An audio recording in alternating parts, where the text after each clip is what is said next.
No. Hey, what I'm gonna do is I'm gonna put it in the group chat. And y'all. Huh?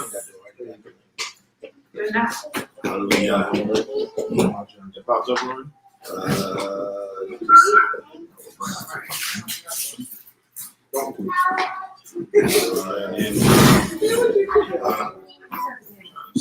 see. There you go, okay, we are. You may have to copy the link. I'll come on the page. So what do you want me to do? Put the link on your page. You can put it in the group chat.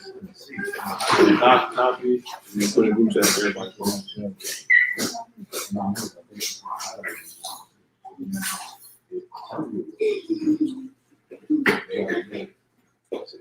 Okay. Ew.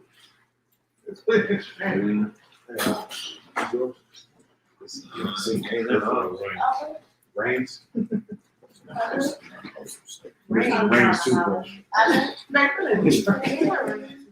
Oh, that's what they said. That's what Mikael said. Hold on. Oh, we about to put it in the group chat, y'all. Where meaning though? You don't see it? Alright. Yeah, so it's in the chat now, y'all. Y'all can post it on the page. Hallelujah. I'll wait 2 minutes.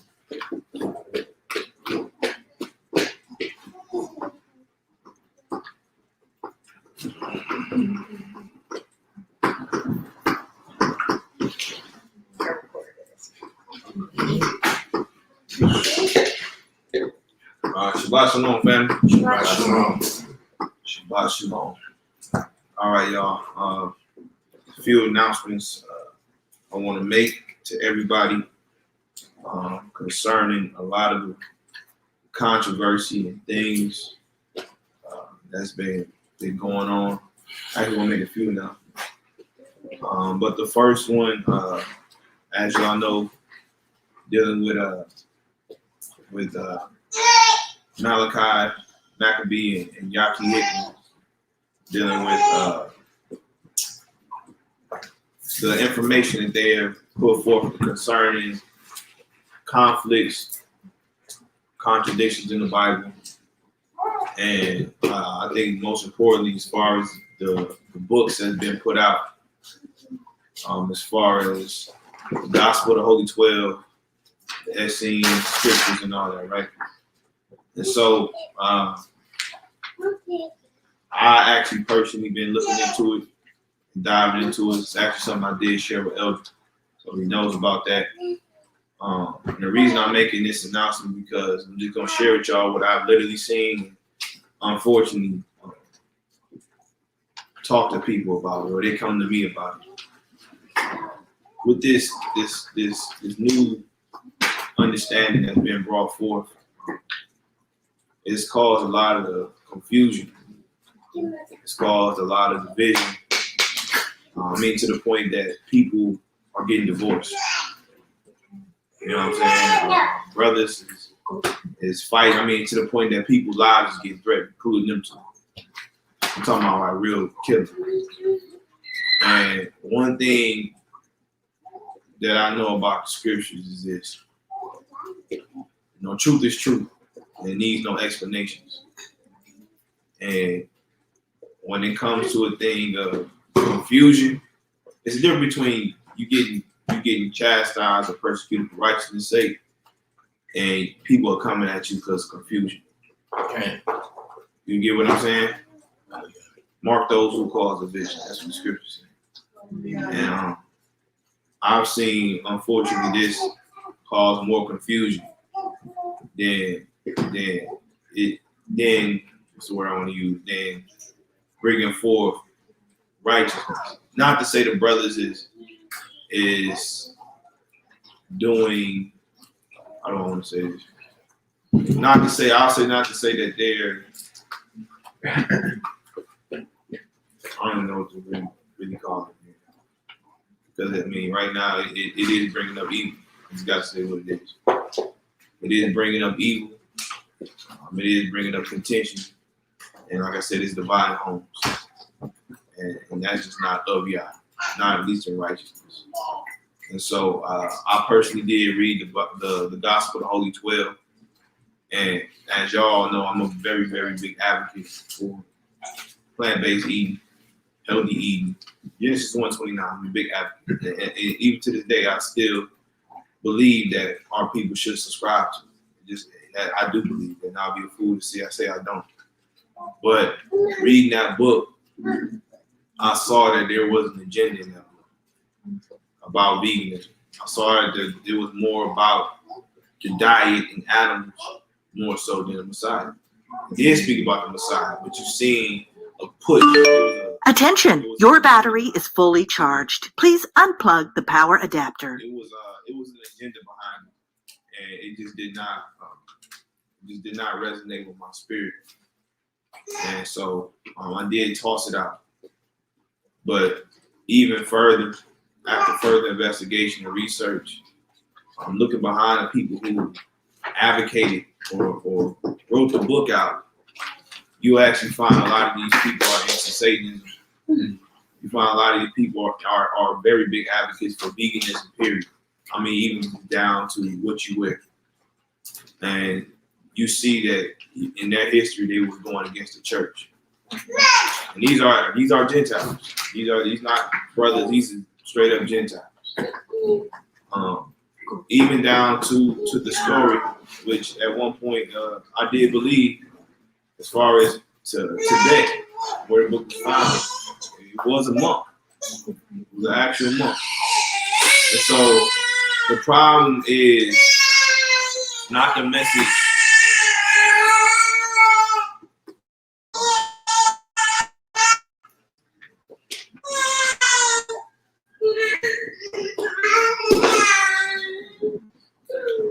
The problem is not the message of choosing life.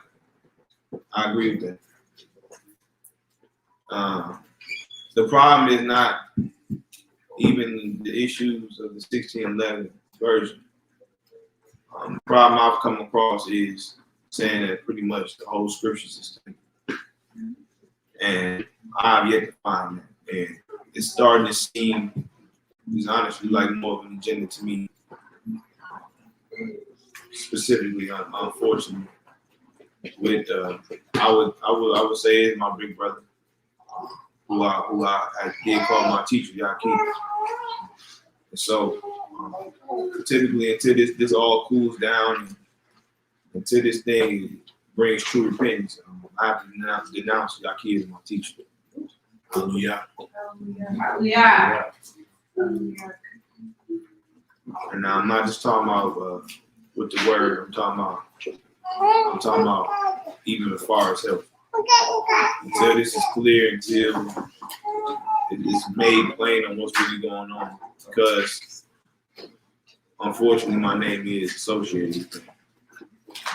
And if I'm not clear on that, I can't support anything I'm not clear on. So again, I do have to denounce him as my teacher in health and even in mentorship. So y'all be the glory. And I do pray for those brothers. I really do. And I hope y'all pray for them too. So at the end of the day, we're supposed to win brothers back to y'all. Not truly condemn them or cast them out, but truly asking that the Father have mercy on them, soften their hearts if they've been hard to what Yah has already revealed to them. Hallelujah. Hallelujah. Another thing I wanted to speak on is something I did 5 years ago within myself, my heart, my mind, and even expressed it to people personally too, as far as my association and denunciation of a frat. And I'll say 5 years ago, and I can say this with clear conscience, in my heart and my mind, I did denounce the frat. I walked away from it. My wife can attest to that as well. But I can't say that I did get an unction to openly say it, but I chose to ignore it. And so, as I'm growing up and maturing And I'm starting to understand Yah's voice more. Everything that we do, whether it be rebuke, whether it be blessings, is always dealing with a verbal praise or verbally saying something. So I say that not only to release myself, but for anybody who else is watching, may be in conflict with this, or you still battling with being part of any type of Greek organization, period, is that it is not of the Most High. Even your thought of it is not of the Most High.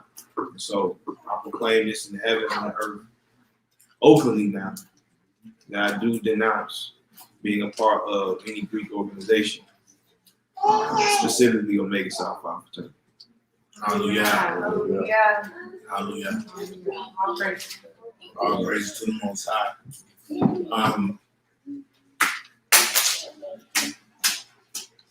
Being your elder for the last 3+ years, you never cease to amaze me as an up and coming young leader, teacher, scriptural scholar, shepherd, husband, father.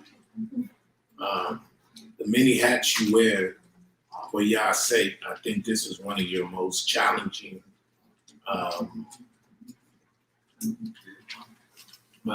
parts of your life. I know how you feel about those brothers personally. I know how you feel about them spiritually, and the connections that you have developed with them, and having nothing but fond memories and fond association with them. I know this was hard and it was challenging for you. And the reality that you chose to choose Yah over even those relationships you have, I know that's challenging, and I believe in no wise will you lose your reward.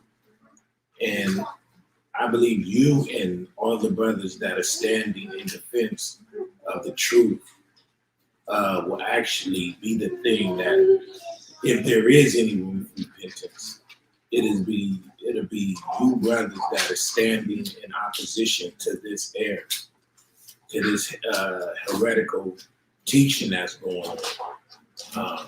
We know no man is beyond restoration or redemption, with the exception of blasphemy against the Holy Spirit. So with that, we know that Brother Malachi, and we know that even Brother Aki,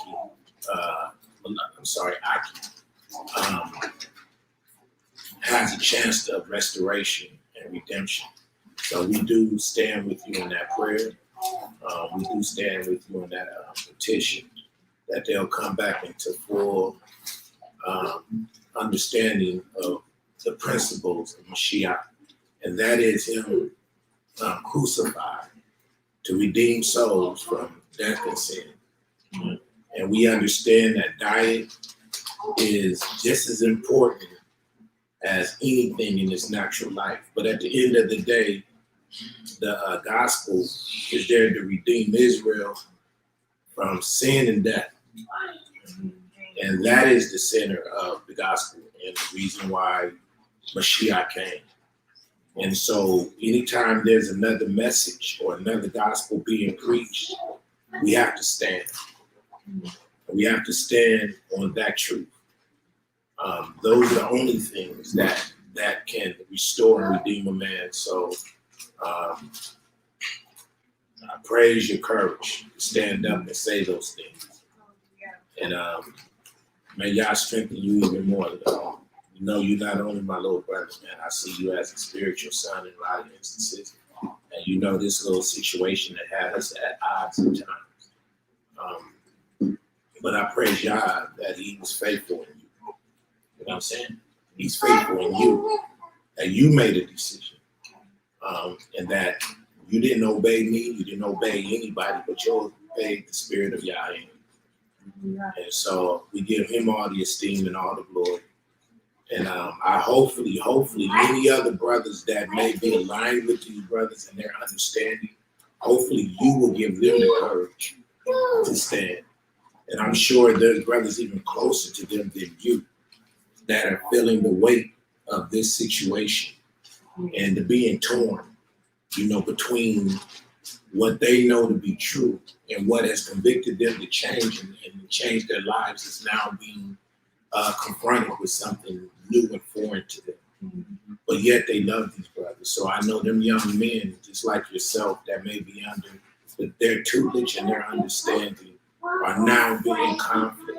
So I hope that your courage to stand will give them the courage to stand, and actually will give the possibility that these men will turn. Okay? So that's what we're standing on. Hallelujah? Yeah. And that's what we're in agreement with. We know that Yah says he has no pleasure in he who died. You see what I'm saying? He has no pleasure in the death of the wicked. So we got to know that Yah loves these men. You see what I'm saying? We know that he loves them. And so we know that how much pain Yah may be in himself over this situation. But at the end of the day, we have to let Yah be the king and the final judge of this situation. It's just our responsibility to find ourselves on the right side of this situation. Okay? So with that being said, we're gonna go ahead and go into our lesson. And we just pray that Yah will guide us and lead us from here on out. So the lesson we'll be doing today is insecure power is powerlessness on display. Again, insecure power is powerlessness on display. Insecure power. Now that sounds crazy. I know that sounds almost like an oxymoron. How can something that have power be insecure? Because power is usually denoted with something in control, or something that has providence over things, people, situations, right? That's what it would sound like. But the thing is this, most insecure people really need power. That's the only thing that really gives them their sense of security. When we understand that there's only one power over, in, above, and below all things, and that is the Most High power, then we realize that there's really nothing to be insecure about. Why? Because the power ain't yours anyway. But because Yah has made man in his own likeness and his own image, there is a certain administration of Yah's power, or his display of power that he gives man. And how do we know that? Because it said, let us make man in our own likeness and our own image. Okay? So we got to know that there's a certain amount of power that is acquainted with that which actually has his likeness and his image. That makes sense. Yeah. But we're going to dissect. Insecurity on a whole, I will believe, on a whole nother level. And hopefully out of it will show how infectious insecurity really is. And how insecurity will actually is probably going to be the thing that sends more people to the lake more than anything. Because pride, I believe, is coupled with insecurity. Because when you're full of, most of the times people who have pride, it's because they really think the pride, they're really defending themselves. And so they puff themselves up. And it's really due to insecurities, believe it or not.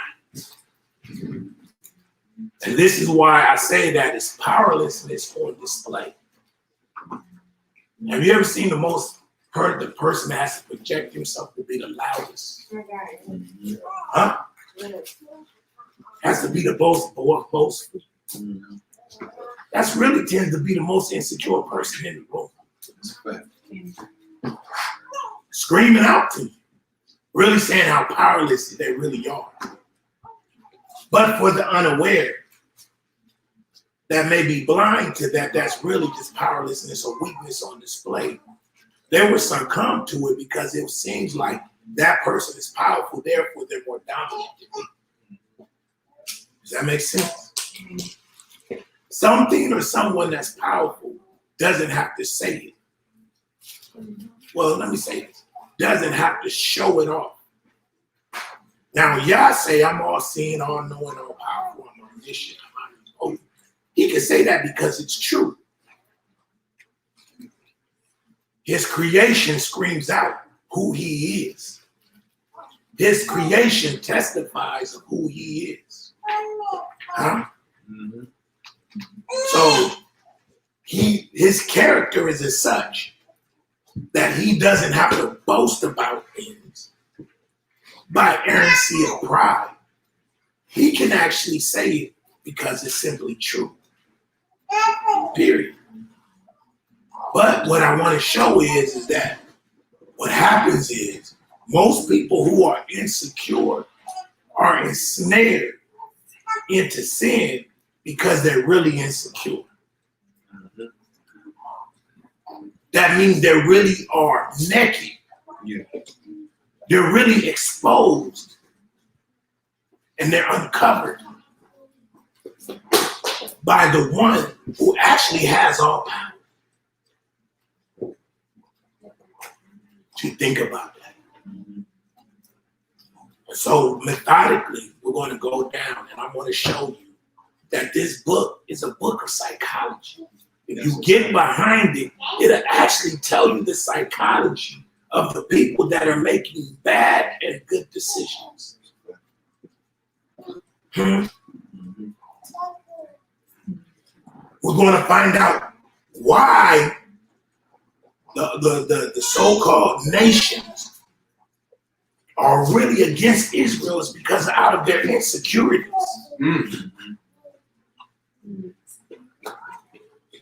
Believe it or not. It's because of their insecurities. Why most people in the Black community are under curses. I'm going to tell you what's really surrounded around all of the curses is to produce insecurity. When you don't have food, raiment, clothing, shelter, that brings insecurity. Okay? So say this. Lots of times our sisters have issues with religion. It's because of insecurity.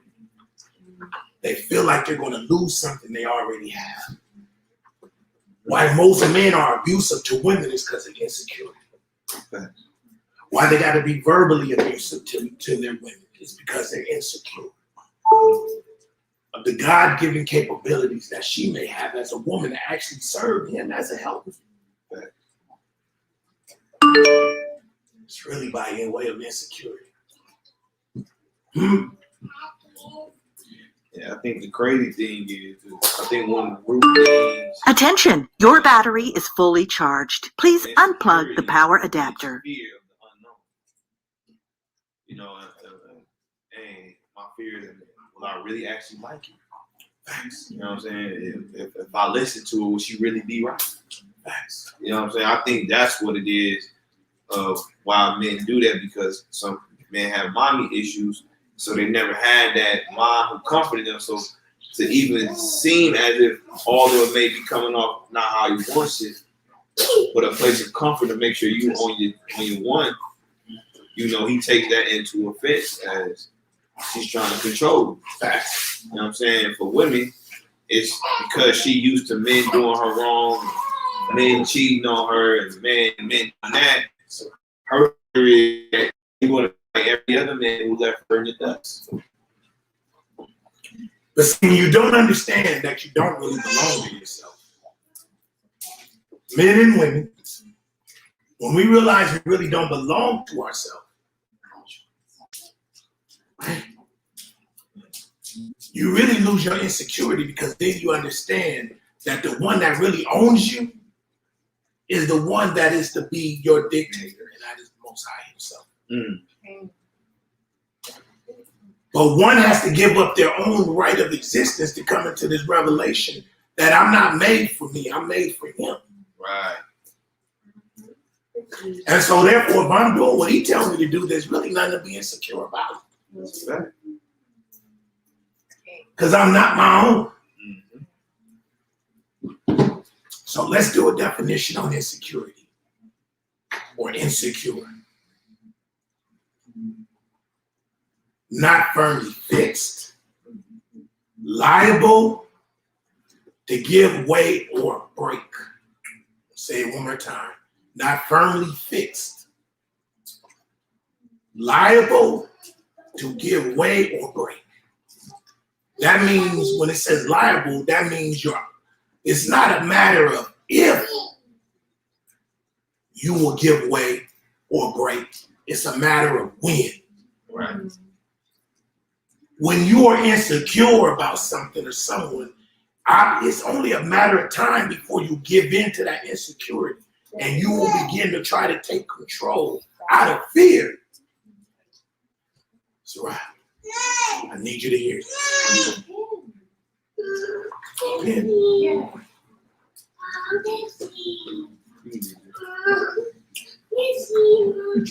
What's the set? Was number 2? It's the B definition. A person not confident or assured, uncertain and anxious. If you are anxious about things, you are an insecure person.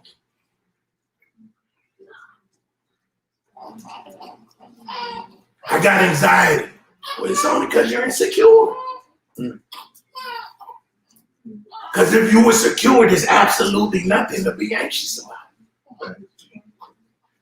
Right. Say that. I'll say it again. My request. A person not confident or assured, uncertain, and anxious.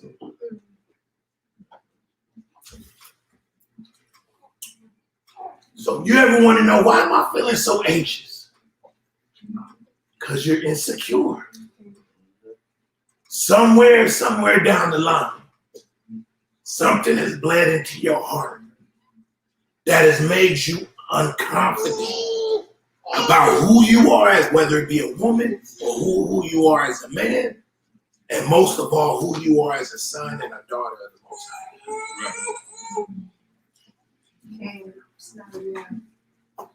It's not of Yah. It's not. Most people who are insecure have to control other people. Because if I'm in control of someone else, guess what happens? Now, by projecting my fears on them, I can see a manifestation that I'm actually in control when you're still not. Right. Because a person who is secure within themselves, they have a peace about everything going on around them and in them. With all possibilities. Well, what? With all possibilities. With all possibilities. You're still okay. Scripture for you too. This is the book of 2 Timothy, chapter 1, verse 7. For Elohim have not given us the spirit of fear, but of power and of love and of a sound mind. So we like to divide it. Oh, I'm anxious. I'm not insecure. I'm concerned. I'm not insecure. I have self-esteem issues. I'm not insecure. I'm worried. Not that I'm insecure. I'm just worried about what you're going to do when you But you're worried about something that's going to happen that may never happen, or even if it does happen, and it's out of your control. You can't control it. Is this why Mashiach said, don't worry about tomorrow? For tomorrow have his own words. He said, you can't even number the hairs on your head. I'm telling you, God is dealing with humanity, fallen humanity's insecurities. And I'm going to show you where it started from day one. Should I say day 7, day 6? If you are insecure, well, let's do this. What's the opposite of being insecure? Secure. Secure? Okay. Duh, right? But is it that simple? No. Confident, grounded. What's the word in the Bible, in the book, that heavily talks about the opposite of being insecure? When you have the definition. Faithful. Faithful. Because what does faith mean? It means emun. Sure. It means established. Mm-hmm. Off the rip, you're established. If you're established as a woman or as a man, there is no reason to be insecure about anything. The only reason you're insecure about as a man or as a woman, because you have not grasped who you are and who Yah has said you are. Ooh-wee.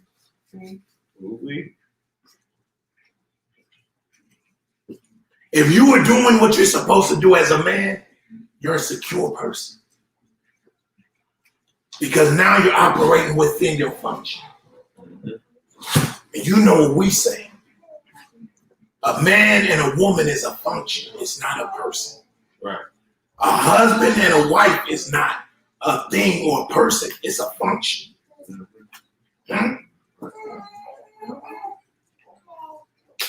So if you're anything other than faith means you're really insecure. In so many different ways. Okay. And it says established. That is trusty. Trustworthiness. Truth. And Hebraically, it is synonymous with amen, or meaning what? It is so. It is established. It is established. So if you are a man, you cannot be a man and be insecure. Somewhere, if you are insecure as a man, that means you're lacking something as a man. And you will begin to operate within the function of your insecurity.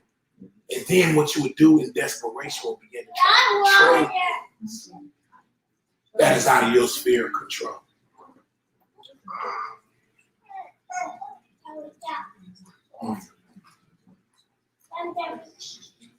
Same thing with the woman.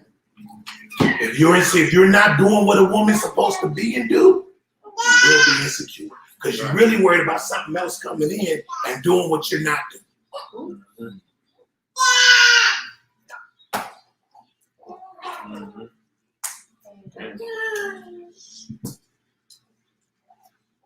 Huh? It's just a fact. This is one of those feet, toe stopper lessons. And it means you don't trust the Most High. If you're an insecure man, you're not going to do what you're supposed to do. Why?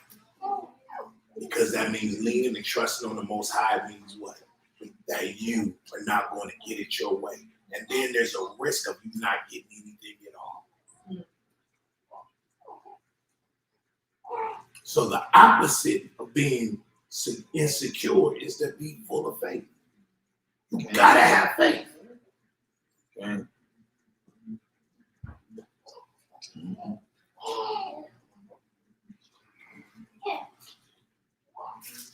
Now let me talk about, we go explore insecurity on a different level. And we're going to see how devil plays to our insecurities. Let's go to the beginning, Genesis 1 and 26. You can read when God died. Remember the word established. This is the book of Genesis, chapter 1, verse 26. Go ahead. And Elohim said, let us make man in our image, after our likeness, and let them have dominion over the fish of the sea, and over the fowl of the air, and over the cattle, and over all the earth, and over every creeping thing that creepeth upon the earth. Stop. In the beginning, right? Mm-hmm. What did God say?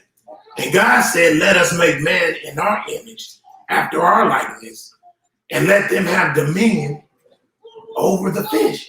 So Yah from the beginning is establishing man and woman.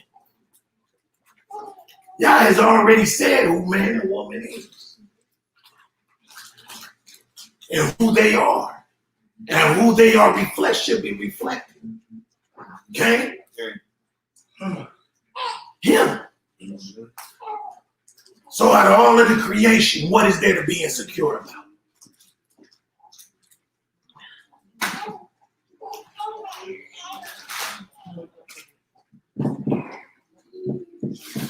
If Yah said you were made in his likeness and his own image, should anybody be insecure? No. No. Whoa. Not at all. Oh, Not at all. that's crazy. That's an insult. I said insult to him Perfection. and his perfection. What are you insecure about?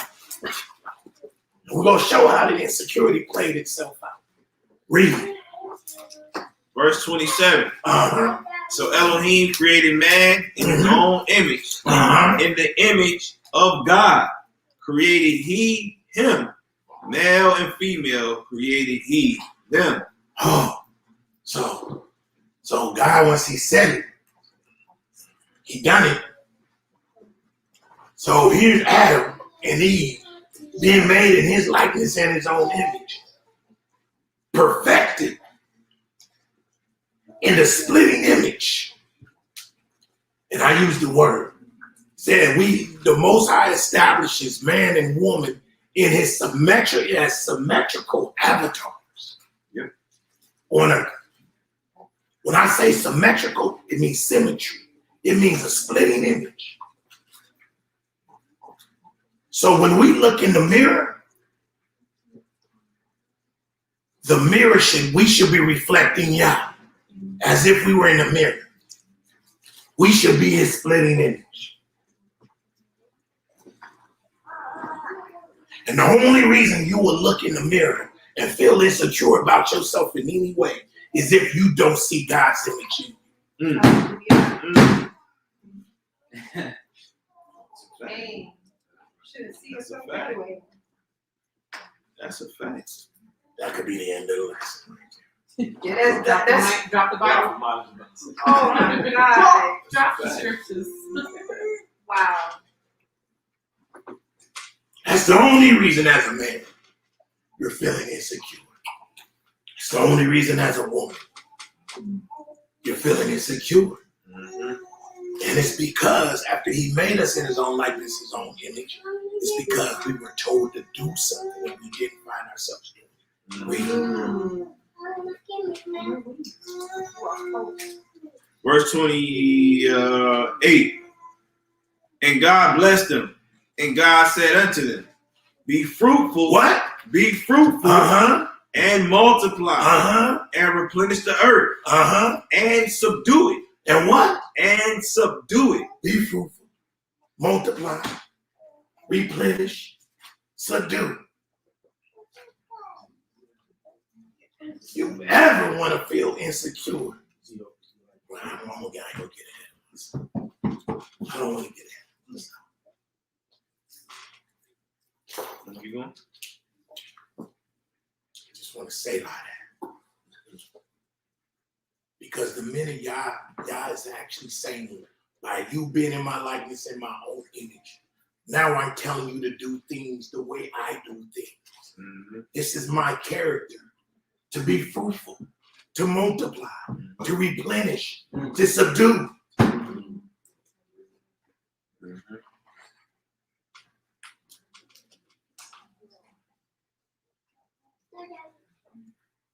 And here's the even deeper part. I don't mind getting too far into it. But truly, man and woman never fulfills the fullness of his image until they are on one accord with the mission that he has given them in the beginning. And this is something I was expressing to Sarah earlier. I'm gonna go into the whole depth conversation. What about, how Yah matches people, and specifically he had matched that woman because her purpose is aligned with that man. You get what I'm saying? Like how you will see that for a prophet, he always got a prophetess wife. Just like Abraham and Sarah. Sarah was a prophetess, if y'all didn't know. Abraham was a chief. She was considered a princess or a queen. You know what I'm saying? So he always aligns that because that's the only way it works. And I say that because if you ever find yourself in conflict, if you ever find yourself insecure in a relationship, it's two things. Either you don't see the bigger picture or you put your own will into that relationship. That's another nail in the coffin. That's exactly why. Mm-hmm. We're talking about insecurities. Yeah. Right? And one reason I read, I just can't. Go ahead. Let me read verse 28 again. And God blessed them, and God said unto them, be fruitful, multiply, replenish the earth, and subdue it, and have dominion over the fish of the sea, and over the fowl of the air, and over every living thing that moveth upon the earth. Okay, stop. So they were not only planting Yah's image, they were saying, now display who I am. Exemplify who I am. I'm fruitful. I multiply.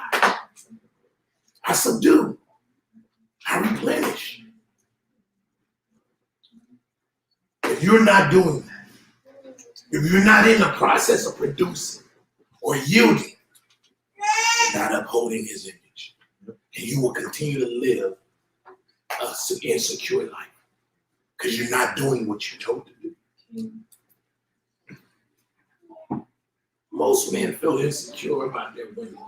Lots of times they may be lazy and not there sleeping in the bed. Sleeping all day when they're not supposed to be doing what they're doing. And when the woman sometimes don't even have to say nothing to the man. That look can just say it all. And the man, once you won't even say nothing, he'll go, what? Right. I gotta say nothing. Right. Why are you looking at me like that?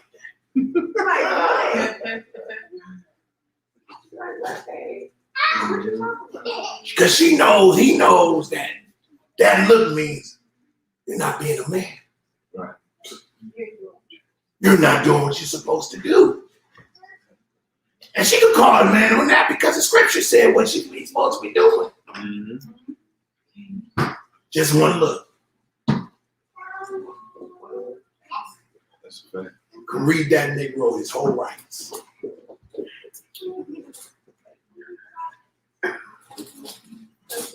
Ain't that right?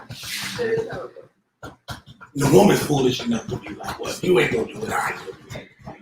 If you ain't gonna do what you supposed to be doing, I ain't submitting to you. Right. But that's not how it works. So let's read. Let's go to 3 and 1. Let's find out now. The word beguile means to actually be tricked out of something. Yeah. This is the book of Genesis, chapter 3, verse 1. Now the serpent was subtle than any beast of the field, Keep going. which the Lord God had made.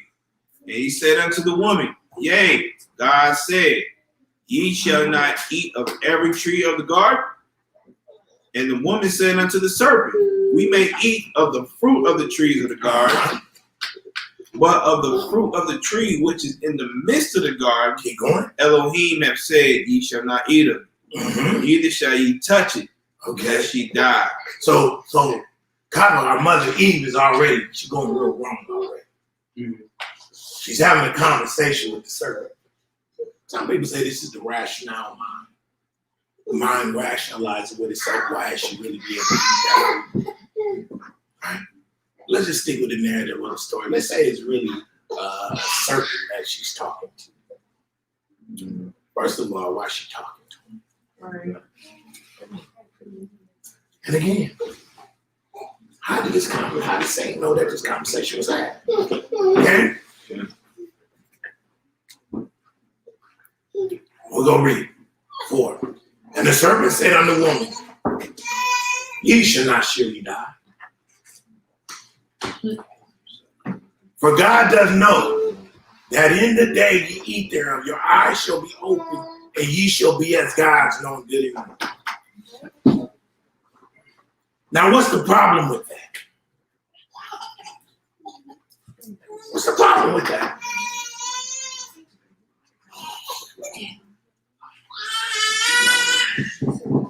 Huh?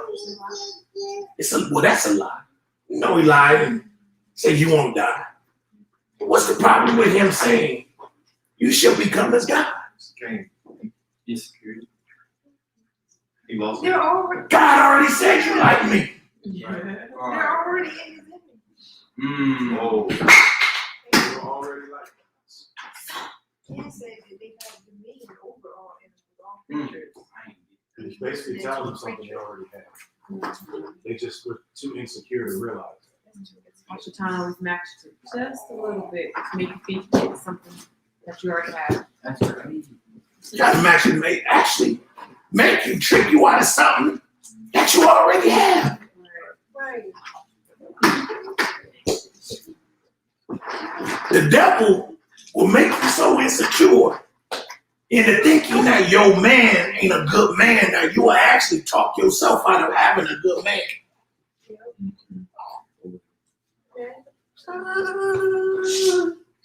Something you already have. What's it called? The grass is greener on the other side.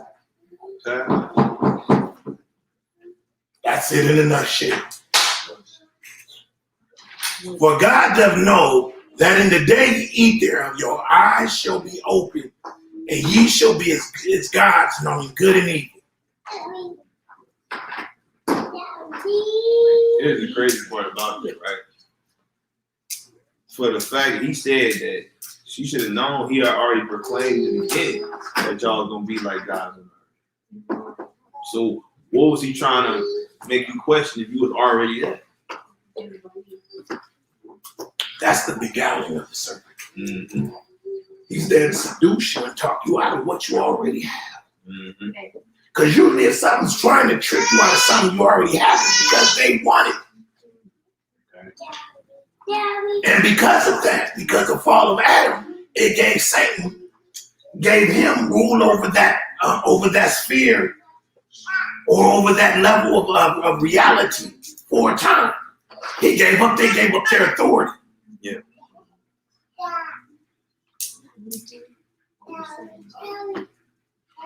So by way of sin, they became servants of sin. And now Satan is the master of sin. So they gave up their crown that Yah had already given them. Giving it to him, all because he was deceived. In the tricking that God somehow did not give them what he said. Go ahead.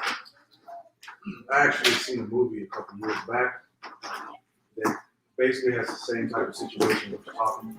The woman, her girlfriend was telling her that her relationship was toxic. And the guy didn't appreciate her. And, you know, even though they had kids and everything and a good life from the outside looking in. So something happened to her. She got to a car wreck and she was in a coma for 3 years. She wakes up from the coma just to find out that the very girlfriend that told her to leave the man, she's now married to him. He's there to steal, kill, and destroy. Mm-hmm. He's there to steal what you got. Wish I remember the name of it. He's there to steal what you got. What Yah has already given you. The thing with the Most High, he gives you stuff without even really earning it. It's just your job to keep it. Right. Huh? It's just your job to keep it. So let's read. Verse 6. And when the woman saw that the tree was good for food, and that it was pleasant to the eyes, and a tree to be desired to make one wise, she took of the fruit thereof and did eat, and gave also unto her husband with her, and he did eat. And the eyes of them were both open, and they knew that they were naked, and they sewed fig leaves together. So what does this naked represent? They instantly became insecure about who they really were. Their eyes became open to what? Their nakedness, their shame. When there was no shame, there was already after God's own likeness in their own image. So now insecurity manifests itself, and they realize, so now they're starting trying to cover themselves. This is a defense mechanism. Yeah. Hmm? It's like trying to cover yourself. Now you're trying to cover yourself. Trying to confess it. That's the first part. So imagine them sitting up there, like looking up. Like we never noticed this before, their eyes coming open. And guess what we do every day? I can't speak for all of you. In my days when I knew I was doing something wrong, like being somewhere, doing something that I wasn't supposed to, after that deed is done, I feel butt naked. Yeah. Facts. Facts. And insecure. And then next thing that happens, you'll begin to rationalize. In other words, you'll start sowing fig leaves. So, get over it. Read that. Verse 7. Read again. And the eyes of them were both open, and they knew that they were naked, and they sewed fig leaves together and made themselves aprons. Stop. If you understand anything about a leaf, it's gonna dry out. It's gonna crumble. So imagine them sitting up there sewing something together that's insufficient to cover them. That's our pride. Anybody know the story? The blame game begins. Yep.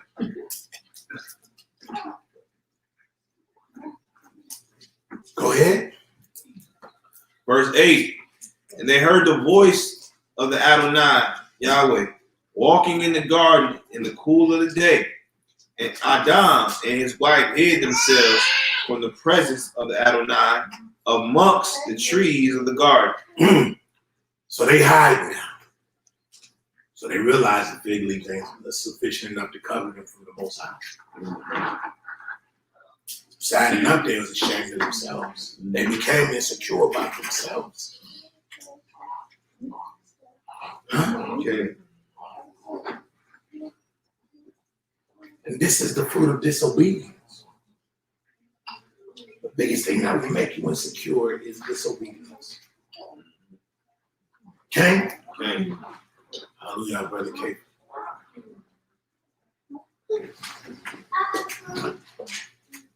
Keep going. Okay. Verse 9. And Yahweh called unto Adam and said unto him, Where art thou?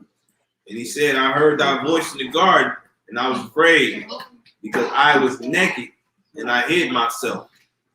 And he said, Who told thee that thou was naked? Who told you you was naked? In other words, why are you hiding? What you fearful of? Man, you talk every day. What's changed between me? Not that he didn't know. But he's asking him the question. Because lots of times Yahweh asks this question, waiting for an honest response. But like flesh, it wants to defend itself. It makes fig leaves. It begin to lie. It'll start going into self-deception. Okay.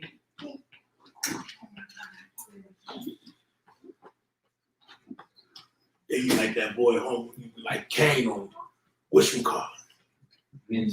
On Minister Society. Getting interrogated. What I meant was, Right. can you imagine this conversation between Adam and Yah? Son, who told you was naked? Right. And all he can do is eventually respond and said, I ate the food. Yeah. I ate it. Read. Verse 11. And he said, who told thee that thou wast naked? Hast thou eaten of the tree whereof I commanded thee that thou shouldest not eat? And the man said, the woman Here we thou go. gave to me with Here we me, go. she gave me of the tree, and Here I we did go. eat. And the Lord God said unto the woman, what is this that thou hast done? And the woman So said, wait. Let's break it. We talked about this a year ago. Do you see the nature of sin? They start having you blaming everybody else. Except yourself. Y'all so y'all said, okay, I'm gonna see if anybody be honest. The only one he didn't ask was Satan. He like Satan over there like I did my job. You know what I'm saying? The only one that did his job. You know, you're the only one that did his job. You just doing me. Adam, it was the woman you gave me. Eve, it was the serpent.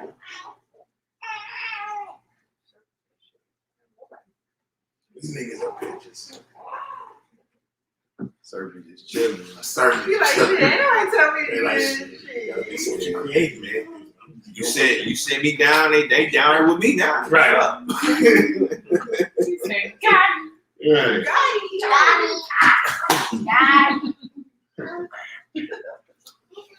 All because of insecurity. All because you're insecure. Believe it or not. This was a situation predicated on insecurity. There's a good chance the woman probably told him, made him feel insufficient as a man somehow. You don't eat this food, you ain't no man. You're right, you ain't no man if you don't eat this food. Now, I don't know the conversation they had, but I based on being a man and being a son of Adam, I can only imagine what the conversation was like. Is that he succumbed to the woman because he said, this is the bone of my bone, my flesh of my flesh. Or this cause out of man leave his mother and father, mother and father.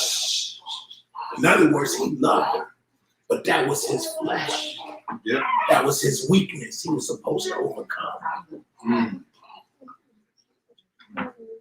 She's the weaker vessel. And the woman, I always tell you when you make the wrong decision, listen to her. Well, you the man.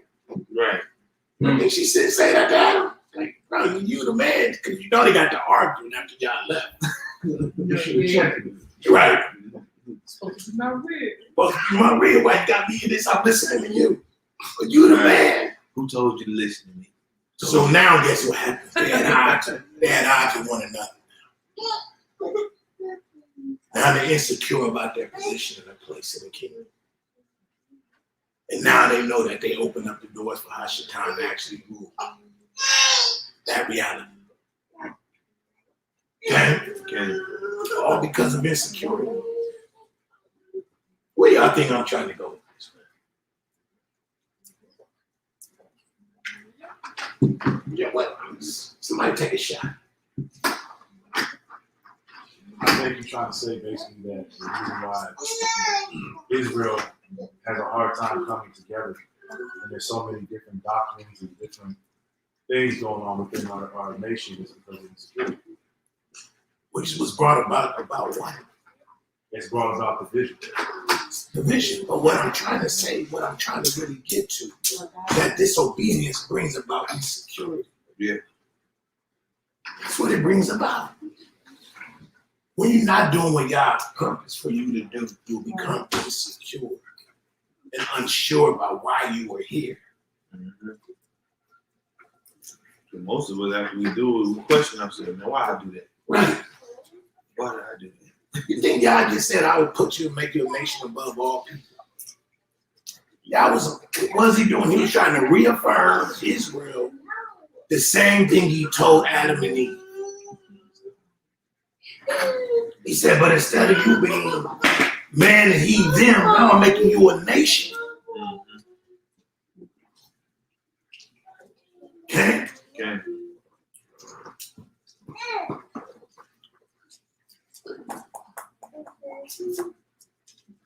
And guess what y'all had to do? We'll go to Genesis 3:21 real quick. Unto Adam also to his wife did the Lord God make coats of skin and clothe them. What does that mean? That Yah has to come and he has to now come and cover us once we've been exposed to sin. Okay? Okay. Let's go to Genesis 4:3. Well, we're going to start looking through this. This is the book of Genesis, chapter 4, verse 3. And in process of time, it came to pass that Cain brought of the fruit of the ground an offering unto the Lord. And Abel, he also brought of the firstlings of his flock and of the fat thereof. And the Lord had respect unto Abel and to his offering. But unto Cain and to his offering, he had no respect, had not respect. And Cain was very wroth, and his countenance fell. Keep going. And the Lord said unto Cain, why art thou wroth? And why is thy countenance fallen? If thou doest well, shalt thou not be accepted? And if thou doest not well, sin lieth at the door. And unto thee shall be his desire. Unto he what? Unto him shall be what? His desire. And thou shalt rule over him. And Cain talked with Abel his brother. And it came to pass, when they were in the field, that Cain rose up against Abel his brother, and slew him. And the Lord said unto Cain, where is Abel thy brother? And he said, I know not. Am I my brother's keeper? And he said, what hast thou done? The voice of thy brother's blood cried unto me from the ground. Stop. Believe it or not, this is another situation of the insecure man. Jealousy. I think jealousy is at the heart of it. Disobedience. It was disobedience. He said, if you do good, I'll receive you. But instead of accepting the fact that what he was offering was not sufficient, he chose to be insecure about what God said to him. That makes sense. Mm-hmm. And that's what happens sometimes when we see another brother doing what's right in the sight of Yah, we'll become insecure about him versus dealing with our inability to do what's right. Okay. So they think he thought getting rid of Abel was getting rid of the problem of his insecurity.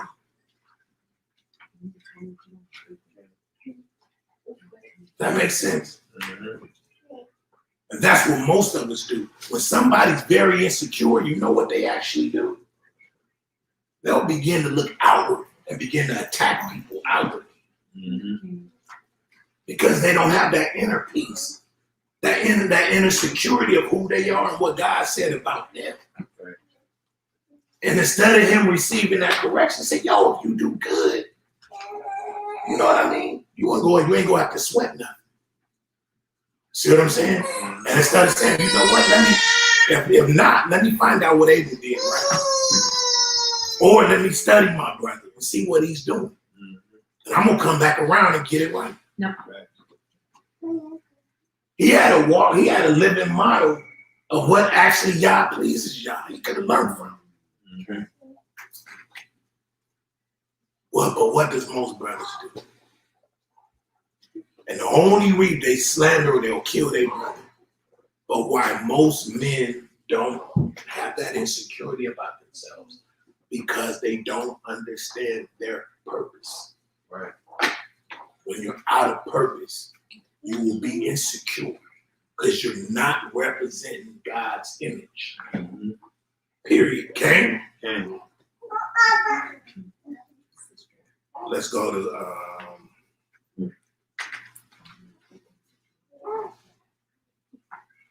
to Deuteronomy 28:15.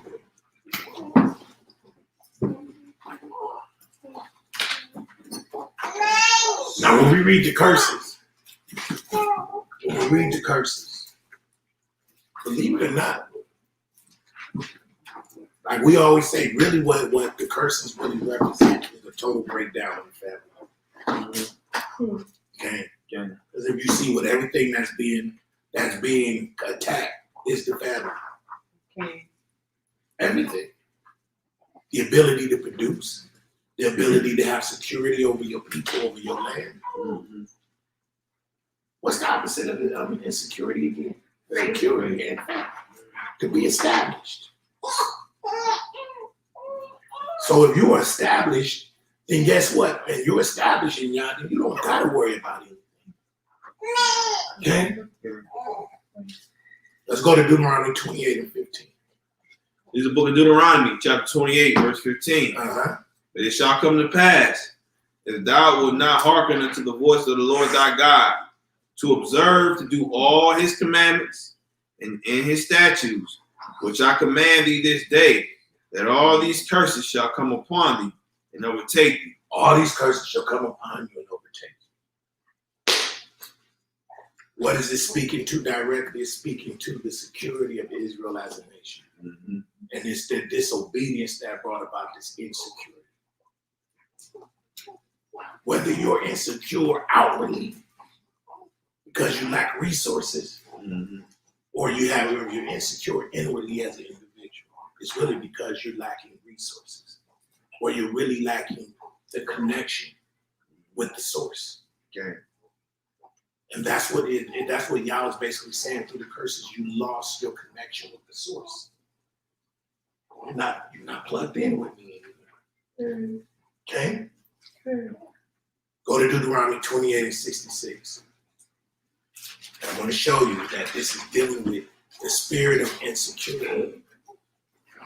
This is the book of Deuteronomy, chapter 28, verse 66. And thy life shall hang in doubt before thee, and thou shalt fear day and night, and shall have no assurance of thy life. That's the ultimate insecurity. To have no assurance of your life, to live your whole life in question about how you're going to get this, how you're going to do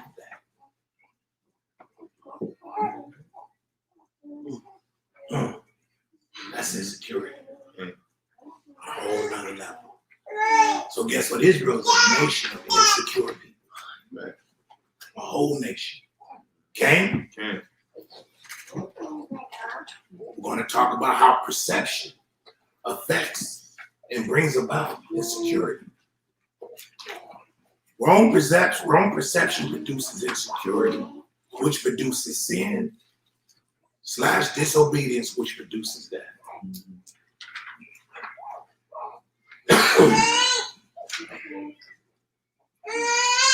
I'm telling you, this book is dealing with psychology. It's dealing with the psyche of people. Okay? Let's go to Numbers 13.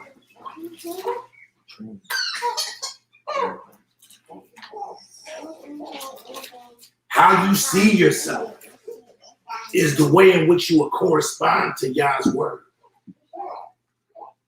And this is why it's so necessary that you be deeply embedded in Yah's word by way of his spirit.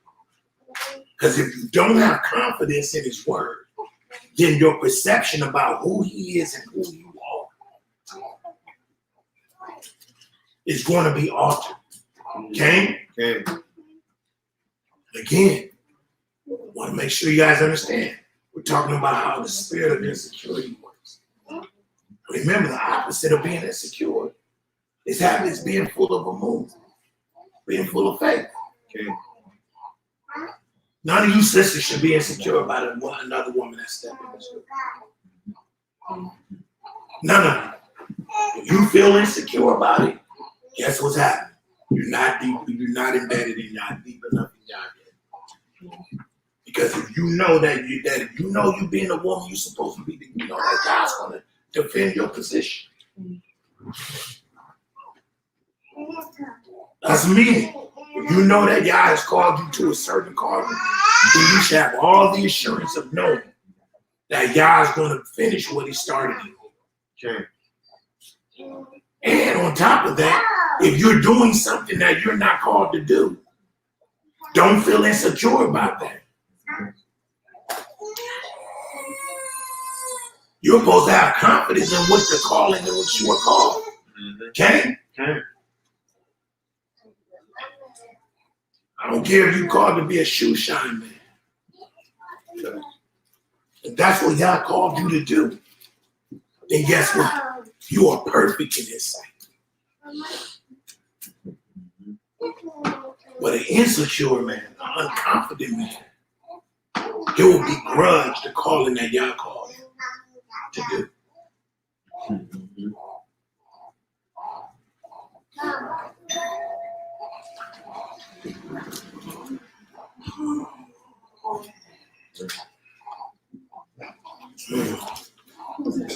I know this is a simple lesson, but I hope it alters. Hope when you guys see things and when you see people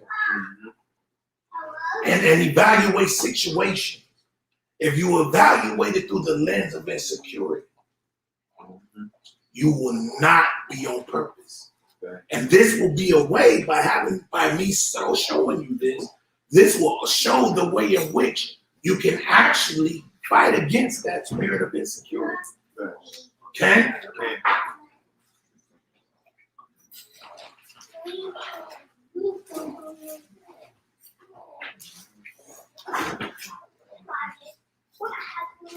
I think that's what brothers. I think the lesson is predominantly for sisters, because I believe sisters deal with this type of topic more so than brothers. I forgot who I was talking to. I was just saying that sisters, when it comes to this walk, have more of a hard time personally, because for us men, I think I was talking to Yaakov. I said for us men in the world, man, we typically wasn't shit. You know, we really didn't have nothing to lose because we lost it all. We was already at the bottom of the pole. So coming here, we had already gained something by just knowing who we was. You know what I'm saying? We was already that low as far as when it comes to this economic structure. But when it comes to this structure and women coming into this structure, they literally lose their whole life. They lose their identity, who they thought they was, independent. They lose their voice of control over men. They lose their so-called imaginary equality when it comes to men. And they just lose a sense of self-security. Okay. Now it's not really dependent on a man, but now you have to let a man guide you. You have to let a man lead you into that instance while still building that fatherly relationship with God. So when it comes to this insecurity or lack of faith, I believe the women struggle more with this because they typically, we just gotta be honest, they typically lost more coming out of the world than men. You get what I'm saying? They lost more in their eyesight. They don't really see the beauty if they shall endure long enough. They don't really see the beauty till later on.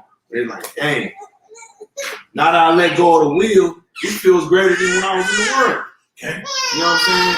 And so I know this can be a tough lesson for sisters because that's one of the main issues is insecurity, whether that be with self or whether that be with their man. Whether that's dealing with letting them lead, whether that's dealing with polygyny, whether that's dealing with just allowing him to make choices. that's a hard thing because they've had the bull by the horn the whole time in the world. Now they gotta let him guide that bull while they sit back. So I would say to sisters is just look at the horizon of this blessing. I think it's very powerful. It's even with men. Even with men, look at the horizon that you can't do this thing without Yah. There will never be no comfort or security in this walk if Yah's not leading your footsteps.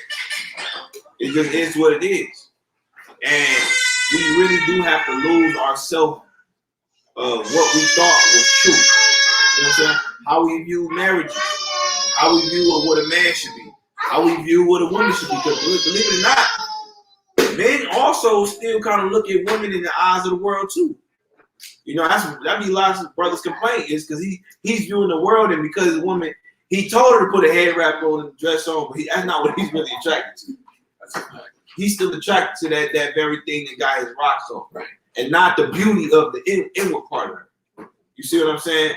So men and women, we highly deal with it, but I really believe it's the sisters that deal with this the hardest because it's literally stripping their whole world.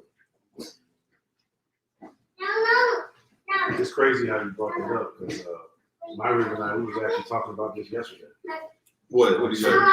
Things of that. Just about how coming into this walk, you have to like lose yourself. Certain things about you. We were talking about that yesterday. Actually, I think as a matter of fact, we were talking about another sister about this. And it's a common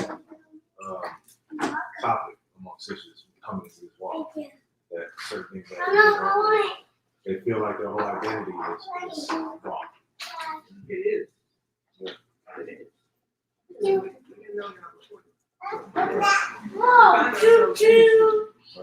drink. And they come to the truth.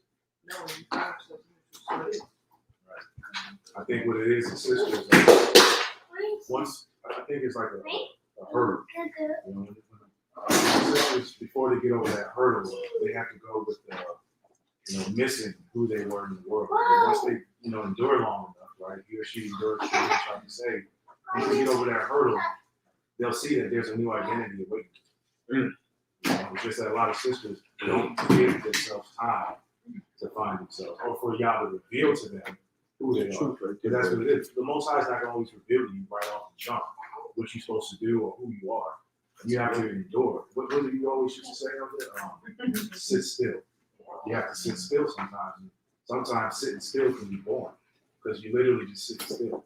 I'm gonna say something that I don't want to contradict either one of you brothers, but because you guys are 100% right about our women are able to express their insecurities. But believe it or not, our women are a reflection of our insecurities that we don't have, that we lost from the Bible. Remember we had that conversation? We were watching a video about polygyny together, and I was thinking to myself, I was like, man, is it like more unfair for women, like that we have to go through these jealousies and struggles with one another? And then I thought about the fact that all of y'all, every man, y'all have to share Mashiach.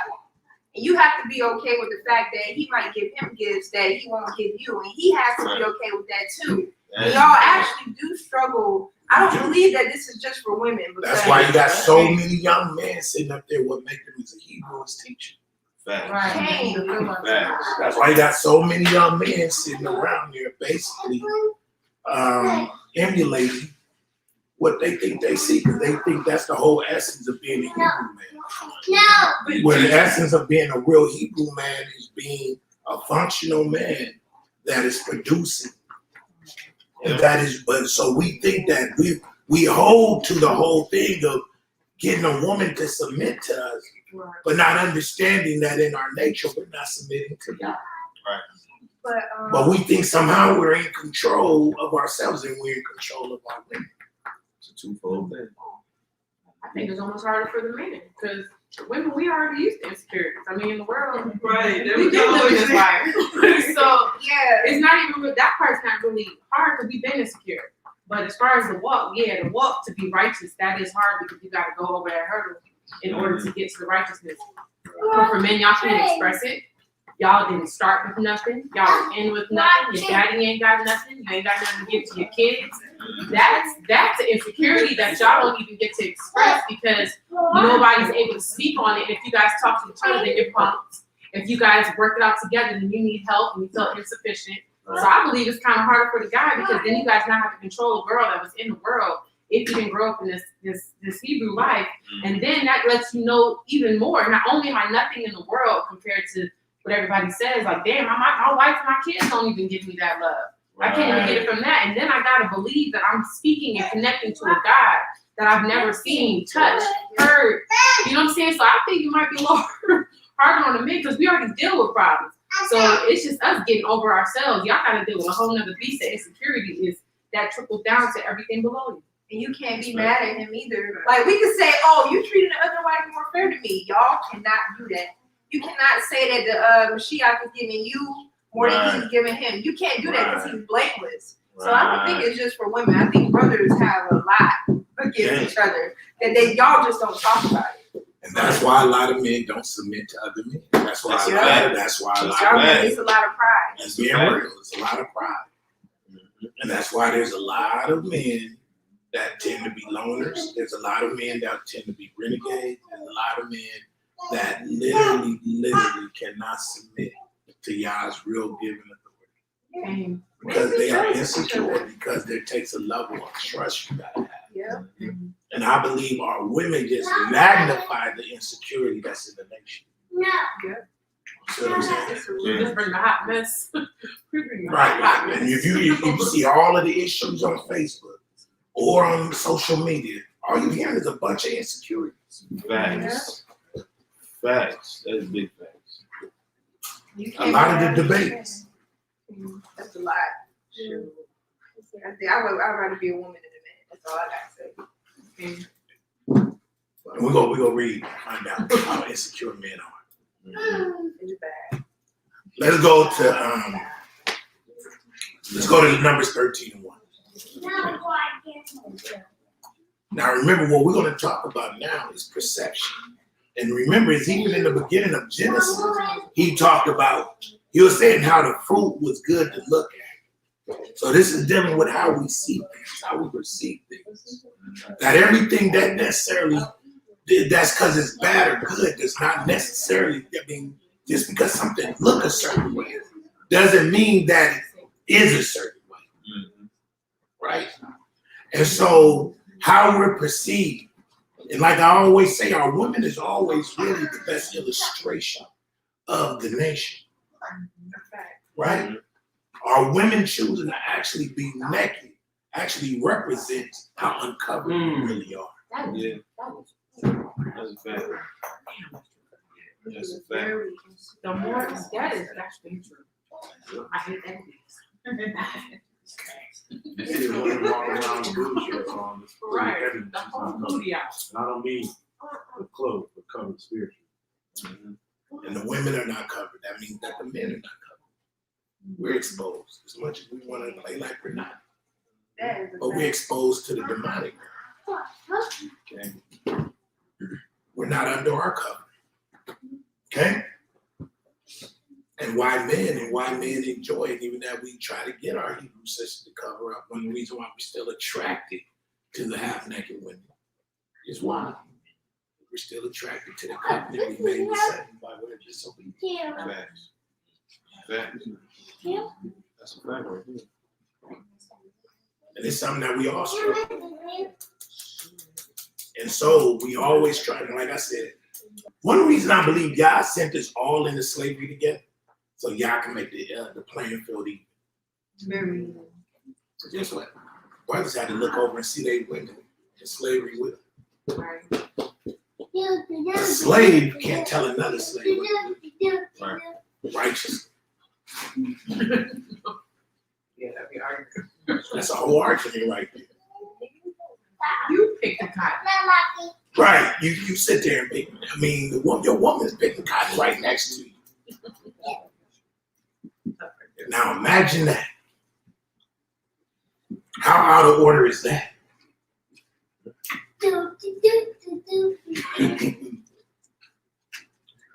Ain't that crazy? Sober, it ain't. Go ahead.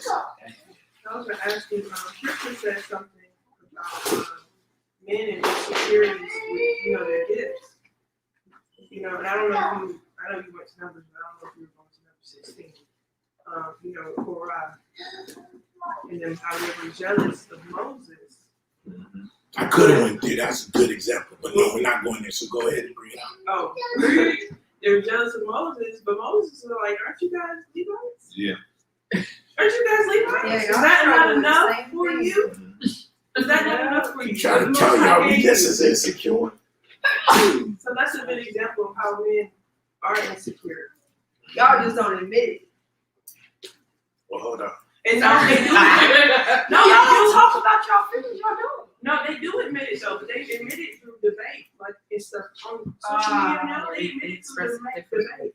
They mask it with scripture, just like how Korah and them did. They're like, "Oh, well, you doing what you doing," and he's like, "Bro, you're Are we Levite. Levites, right? You're Levite, so why are you mad?" Who's made you master over all Don't of they it? remind you of how people check each other now? Yeah. Look at Canaan. Like that's the same thing. Yeah. We're going to talk about that. Hey, that was Perception. Up there. I'm trying to tell you, we're a nation of insecure people Right. because we're not covered. So we don't like having these type of talks. We don't like having this like really down to the bare bones. Like, let's get to the heart of the matter. Okay. Huh? Respect. So let's read Numbers 13 and 1. This is the book of Numbers, chapter 13, verse 1. And the Lord spake unto Moses, saying, Send out men, that they may search the land of Canaan, which I give unto the children of Israel. Of every tribe of their father shall ye send a man, every one a ruler among them. And Moses, by the commandment of the Lord, sent them from the wilderness of Paran. All those men were heads of the children of Israel. Jump down to verse 23. Verse 23. And they came unto the brook of Echad, and cut down from this a branch, one cluster of grapes, and they bare between two upon a staff. And they brought of the pomegranates and of the figs. The place was called the brook Echad, because of the cluster of grapes which the children of Israel cut down from thence. Okay, so that Moses sent out an expeditionary force. In other words, he sent out a reconnaissance unit. 12 men from each tribe to go out and survey the land, to look at the promised land, to see how it's flowing with milk and honey. Okay. And so they brought back fruit. They gathered fruit as evidence, like, yo, this land is everything that the Most High said it would be. Go ahead and read. Verse 25. And they returned from searching of the land after 40 days. And they went and came to Moshe and to Aharon and to all the congregation of the children of Israel unto the wilderness of Paran, to Kadesh, and brought back word unto them and unto all the congregation, and showed them the fruit of the land. And they told him, said, We came unto the land whither thou sentest us, and surely it flowed with milk and honey, and this is the fruit of it. Nevertheless, the people be strong that dwell in the land, and the cities are walled and very great. And moreover, we saw the children of Anak there. Stop. So niggas are scared. Big, y'all. These niggas, let's just say what it is. These niggas are scared. They say, yo, Like, yeah, the land is everything that we said it would be. See, we got pomegranates, grapes.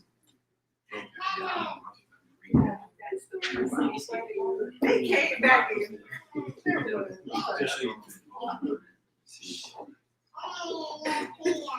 So remember we said the opposite of being insecure is what?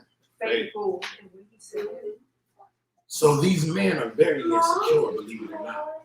They're seeing the giants in these men. They're seeing giants.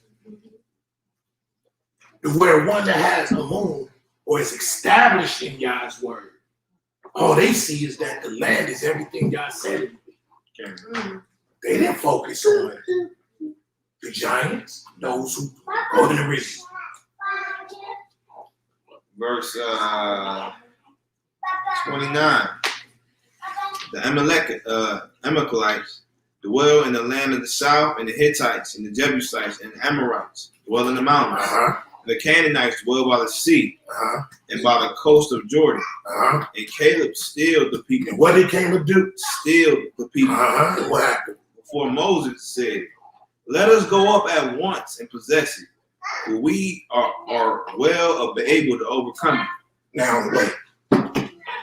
We see two different breed of men that work here. Some niggas, 10 of the niggas see giants. 2 of them see, we can get this. These are men. Remember we said in the beginning, coming out of Genesis, that the man who actually has the right perception is not insecure. He sees himself in the likeness and the image of God. What's one of the commissions? Subdue. Be fruitful. Multiply. Replenish.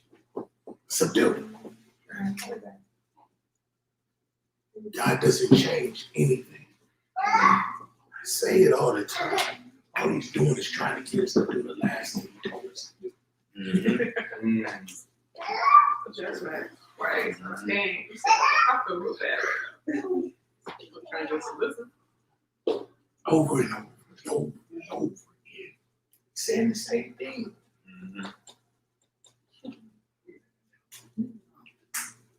So 10 of the Negroes of our Hebrew fathers, they see giants. So instantly they're fearful. They're afraid. They have no confidence within themselves that they have the ability to subdue the land. It has everything to do with the perception of themselves. If you see a giant, obviously you see yourself small. Read it, what it say?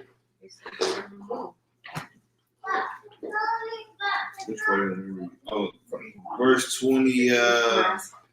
Start at 30. 30.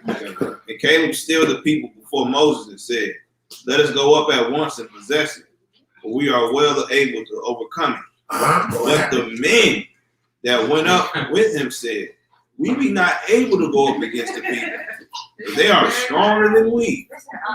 They brought up an evil report of the land which they had searched unto the children of Israel, saying, "The land through which we have gone to search it is a land that eateth up the inhabitants thereof. And all the people that we saw in it are men of great stature.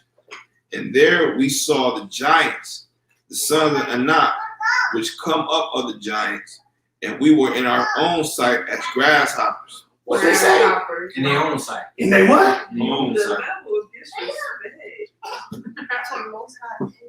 These Negroes literally confess. Just said how insecure they are. Yeah. Say me that one more time. And they brought up an evil report of the land which they had searched unto the children of Israel, saying, "The land through which we have gone to search it is a land that eateth up the inhabitants thereof. And all the people that we saw in it are men of great stature. And there we saw the giants, the sons of Anak, which come of the giants. And we were in our own sight as grasshoppers. And so we were in their sight." Now the scripture don't read and said, "And we were as grasshoppers." It says, "We were as grasshoppers in our own sight." Right. So, what is this talking about? Their mindset. Their mindset.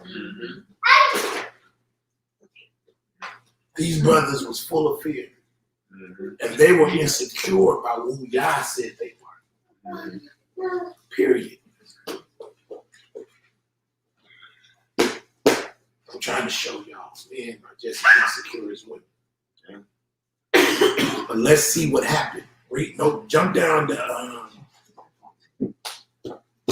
go to 14 and 1. I'm sorry. It's the book of Numbers, chapter 14. Now after this evil report, let's see what happens. This is the book of Numbers, chapter 14, verse 1. And all the congregation lifted up their voice. What? And all the congregation lifted up their voice and cried. And the people wept that night. And all the children of Israel murmured against Moses and against Aaron. And the whole congregation said unto them, would God that we had died in the land of Egypt?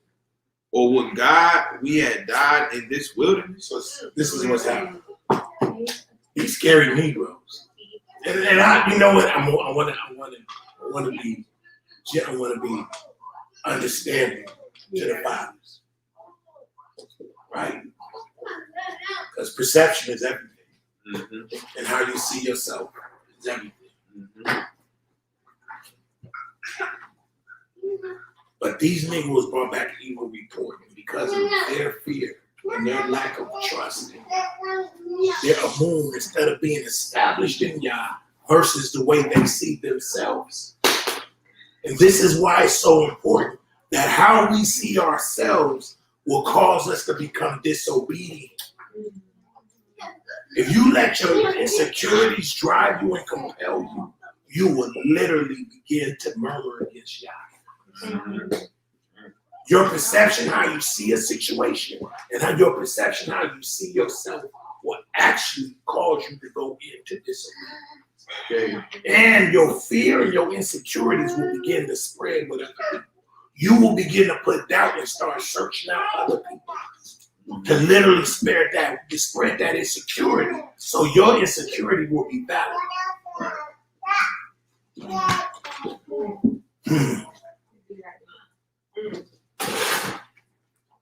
You'll start running around. The next thing you know, you're going door to door and you're spreading your fear to other people.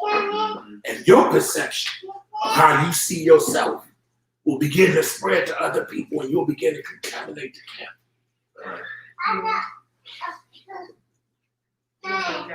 So would it be okay, right, to them to have,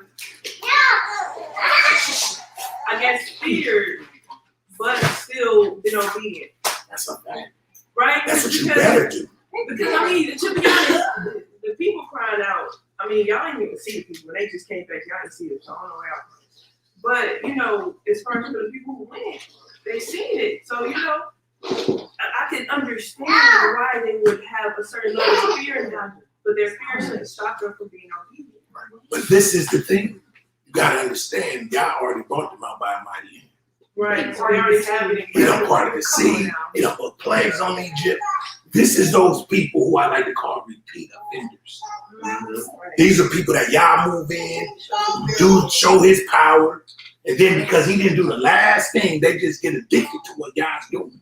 And they never stand and never have the actual faith to stand on Yah's word. Yah's constantly has to prove to them that he's with them.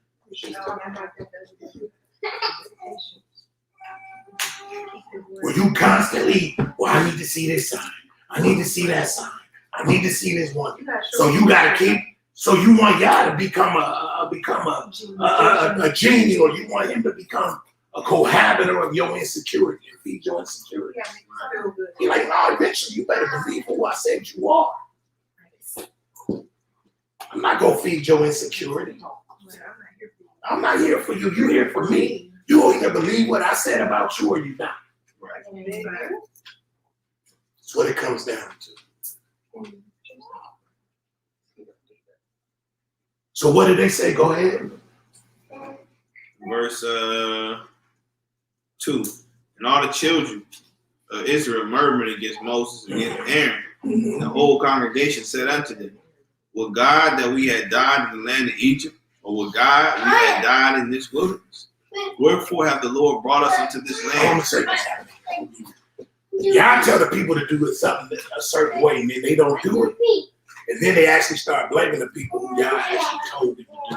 Y'all actually told them to do. How to do it, but because they didn't do it y'all's way, they begin to be in unbelief. So all of a sudden they begin to attack the person who told them, the leader. That was obedience. That was obedience. Did y'all really tell us to come out here? Was I really supposed to be? Was this really for me? Literally how it goes. Negroes begin to question everything y'all did. And all the confirmation and all the affirmation he gave you, that he's with you. From the tickle every time. But your insecurity, your fears, overrode everything that God's ever done. I forgot all of the testimonies. And the devil steal your testimony. I'm gonna tell you what happens eventually. Y'all say, you know what, I can't work with you. I'll let you die in that place of unbelief. I told you what I think about you. I told you how I see you. Do you believe how I see you? I know you're not sure of who you are. That's why I'm telling you who you are.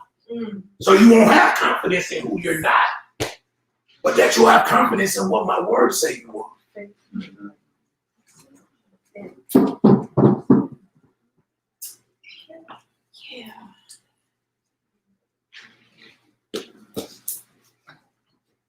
Okay. Go ahead and read. We'll master this real quick. Verse 3. Wherefore hath the Lord brought us unto this land to fall by the sword, that our wives and our children should be a prey?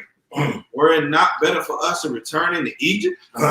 And they said one to another, let us make a captain, and let us return into Egypt. Then Moses and Aaron fell on their faces before all the assembly of the congregation of the children of Israel, and Yahoshua, the son of Nun, and Caleb, the son of Jephunneh, which were of them that searched the land, rent their clothes. And they spake unto all the company of children of Israel, saying, the land which we passed through to search it is exceeding good land. So now here comes Joshua and Caleb trying to encourage them, like, yo, don't do this. Like they trying to cheerlead him, like, come on, man. We got this. Stop, stop tripping.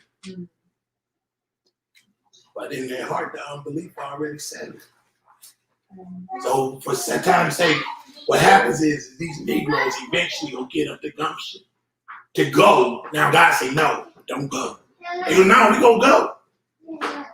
He said, all right, go. He said, don't go up there. He said, you gonna die. So now Negroes want to be obedient on their terms. So God said, don't go. He said, do not go. If you go, it's not going to be good for you. So what happens with us sometimes? God tell us to be still, or he tell us to go, and we do the opposite. But then once we realize we was wrong, then we'll try to go and do what he first told us. Okay. And then we wonder why things totally collapse around us. The window has passed. The window has passed. Yeah. He's there. And y'all say, door shut. Okay. That's nice. This is everyday life. Start over. But he really said, he told this generation, you ain't going to see the promise. He said, because you did this, y'all ain't going to see the promise. I'm going to let you die in the wilderness. And no, you can't go back to Egypt. You know what's crazy about that? Y'all were scared to go. But he sent 2 men. And 2 men were able to do it, obviously. But y'all were so afraid. But they couldn't even go. Because they all had to suffer with everybody else. This is why I'm worried about Negroes in the midst of us. We gotta wait for you. Because we have to wait for you. Everybody else ready to go. But once we say we are God, man, damn, I gotta suffer with you. I got no problem expelling some Negroes. I gotta stay here too long. I'm just being real. Damn, I gotta stay here till you die. What?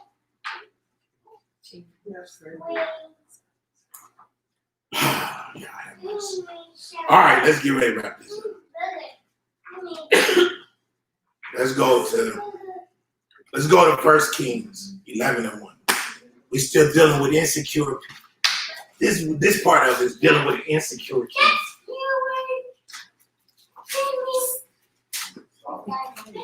I'm trying to tell you, insecurity will stop you from walking in your purpose. It will stop you from being. It will stop generations of your children from being blessed. That's a fact right there. That's a super fact. You're too scared to move in your purpose, then you shut the door. You shut the door. Shut the door. I know you got issues. I know you don't believe in yourself. I don't want you to believe in yourself. Right. I want to be mighty and strong through you. All I'm telling you is listen. Nice. I know you got a stubborn of Moses. You know what I'm saying? Just do what I tell you to do. Right. That's how you get started. Stop leaning to your own understanding. First King. All right, let's read. 1 Kings 11:1.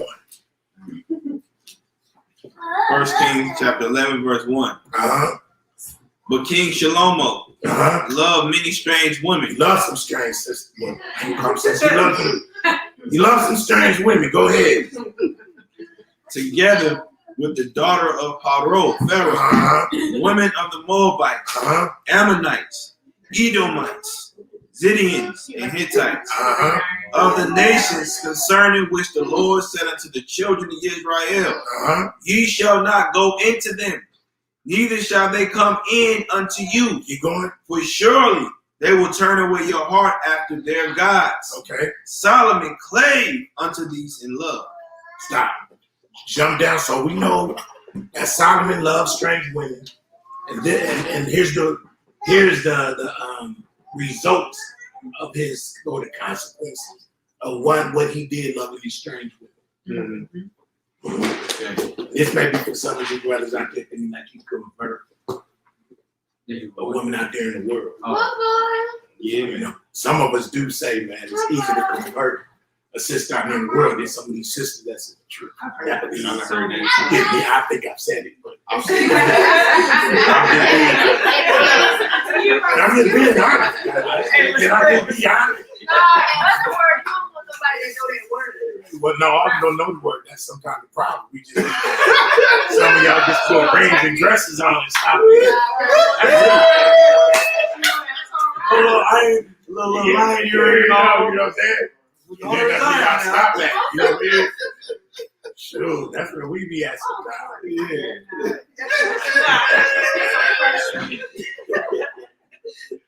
All right, let's go down to verse 9. Verse 9. And Yahweh was angry with Solomon, because his heart was turned from the Lord God of Israel, which had appeared unto him twice, Right, go ahead. and had commanded him concerning this thing, that he should not go after other gods. Keep going. But he kept not that which the Lord commanded. Wherefore the Lord said unto Solomon, for as much as this is done of thee, thou hast not kept my covenant and my statutes, which I have commanded thee. I will surely rend the kingdom from thee. So he's going to rend the kingdom because Solomon actually loved strange women and began to make altars and places of worship for strange deities and begin to bring that into the land. Right. So believe me, women have a lot of influence over you young men. Even as an older man. Don't think that a woman don't have a voice. That's their purpose, to actually be a help. But if the devil has them in their hands, then it's a sword. It could be a sword to protect you, or it could be a sword to kill you. But that's actually part of what Kawhi Eve named me, is to actually speak, articulate. And that's actually a woman's power. Like we always say, you know, man expresses his power, especially his physical brute strength. But her power is her mouth. And, you know, That's how we got the gal. The mouth was a serpent. yeah, so he used her mind to articulate through her mouth his message. Right. You know, so that's why you gotta watch what your wife watch. That's how, you know what I'm saying? Because she could be speaking another man's thought process and not her own.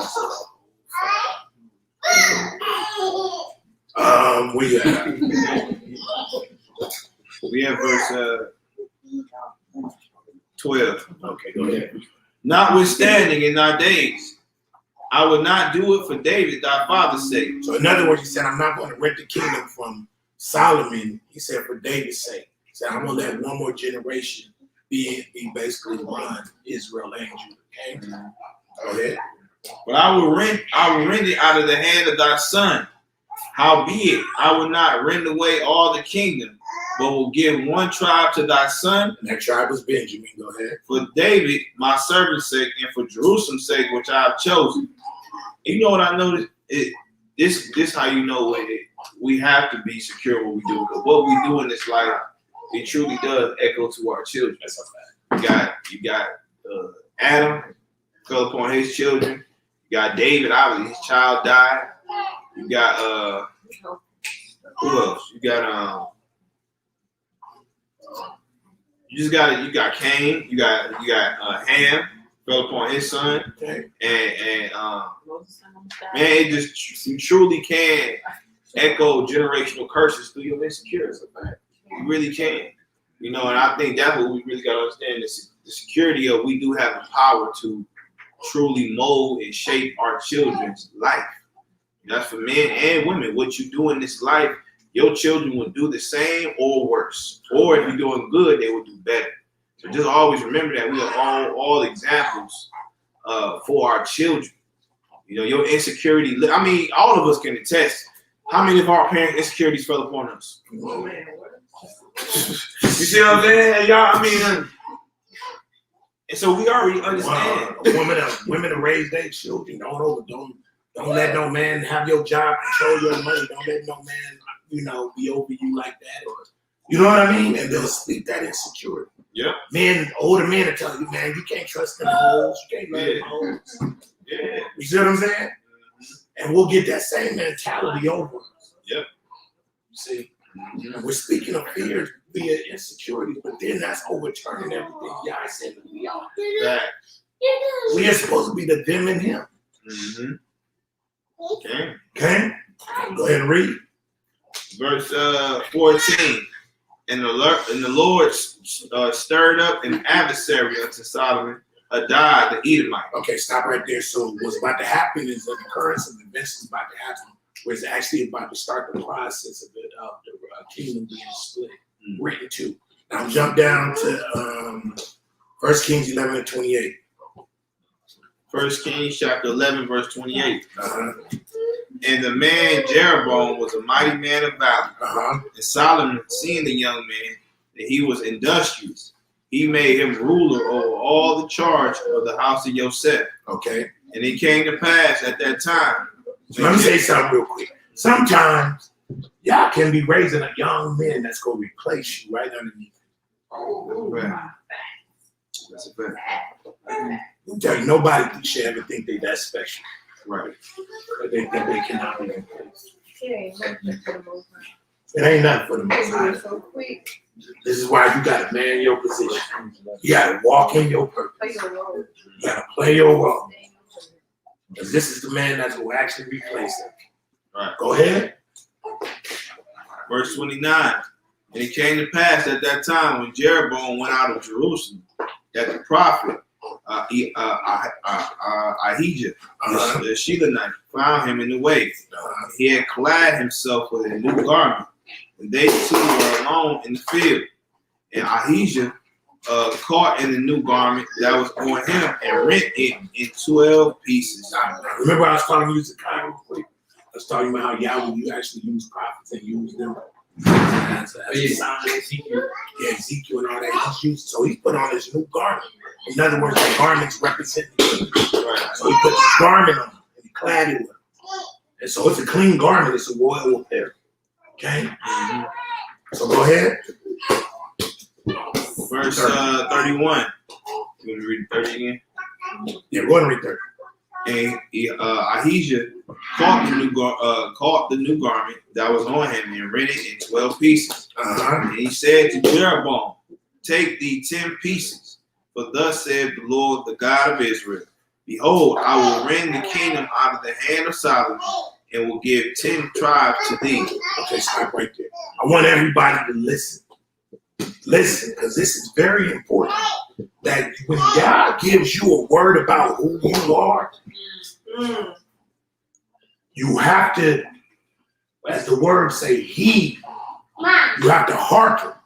You have to listen. Because if you don't, you will forget what he said about you. Okay? Okay. Go ahead. But he shall have one tribe for my servant, David's sake, and for Jerusalem's sake, the city which I have chosen out of all the tribes of Israel, because that they have forsaken me and have worshipped Ashtoreth, the goddess of the Zenians, Chemosh, the god of the Moabites, and Milcom, the god of the children of Ammon, and have not walked in my ways, to do that which is right in my eyes, and to keep my statutes and my judgments, as did Dawid his father. Keep going. Howbeit, I will not take the whole kingdom out of his hand, Okay. but I will make him prince all the days of his life for David, my servant's sake, Okay. whom I chose, because he kept my commandments and my statutes. Okay, keep going. But I will take the kingdom out of his hands, out of his son's hand, and will give it unto thee, even 10 tribes. And unto his son will I give 1 tribe, Okay. that David my servant may have a light always before me in Jerusalem, the city which I have chosen to me to put my name there. And I will take thee, and thou shalt reign according to all that thy soul. So look what Ahijah the prophet is telling Jeroboam. He said what? I will take thee, and thou shalt reign according to all that thy soul desires. He said you shall reign according as all your soul desire. Yah is literally giving Jeroboam 10 tribes of the kingdom of the Yah. He's renting the kingdom. He's only giving Judah, Benjamin. And we know Levi because the Levites were most definitely over the temple. Mm-hmm. But look what this man is giving. Huh? This man is getting in Yah saying you can do whatsoever your heart desires. But what's required of us? And it shall be, if thou wilt hearken unto all that I If you command shall thee, what? if thou wilt hearken unto all that I command thee, and will walk in my ways, and do that is right in my sight, to keep my statutes and my commandments. David my servant did, that I will be with thee, and build thee a sure house, as I built for David. Now, what did he just tell him? What did Ahijah the prophet just declare to Jeroboam? For how long? All the days of his life, as long as he walked in the Most High's ways. And who else will be blessed? His house. His house. So all y'all saying, I'm going to give you 10 portions of the kingdom. All I'm asking is that you will keep my commandments, like my servant David did. Okay. Right? Okay. Go ahead. Verse 39. And I will for this afflict the seed of David, but not forever. Now, guess what do you think the only part that Jeroboam really heard? Desire his heart. I think there's one. I think from my assessment of reading it, and what else we go see, I believe there's only one thing that Jeroboam actually heard out of all the stuff that Yah said he would do for him. There's only one thing that he really paid attention to. That made him paranoid.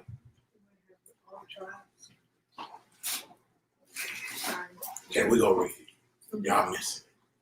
And I will for this afflict the seed of David, but not forever. I believe that's the only thing that Jeroboam heard. And I'm gonna prove it. Let's go to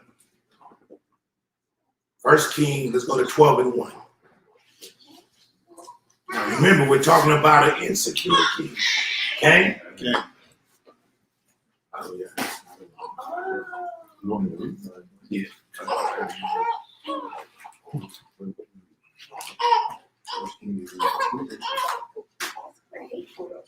Okay, go on, Stocky.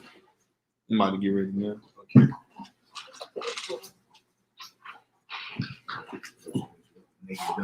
12:1.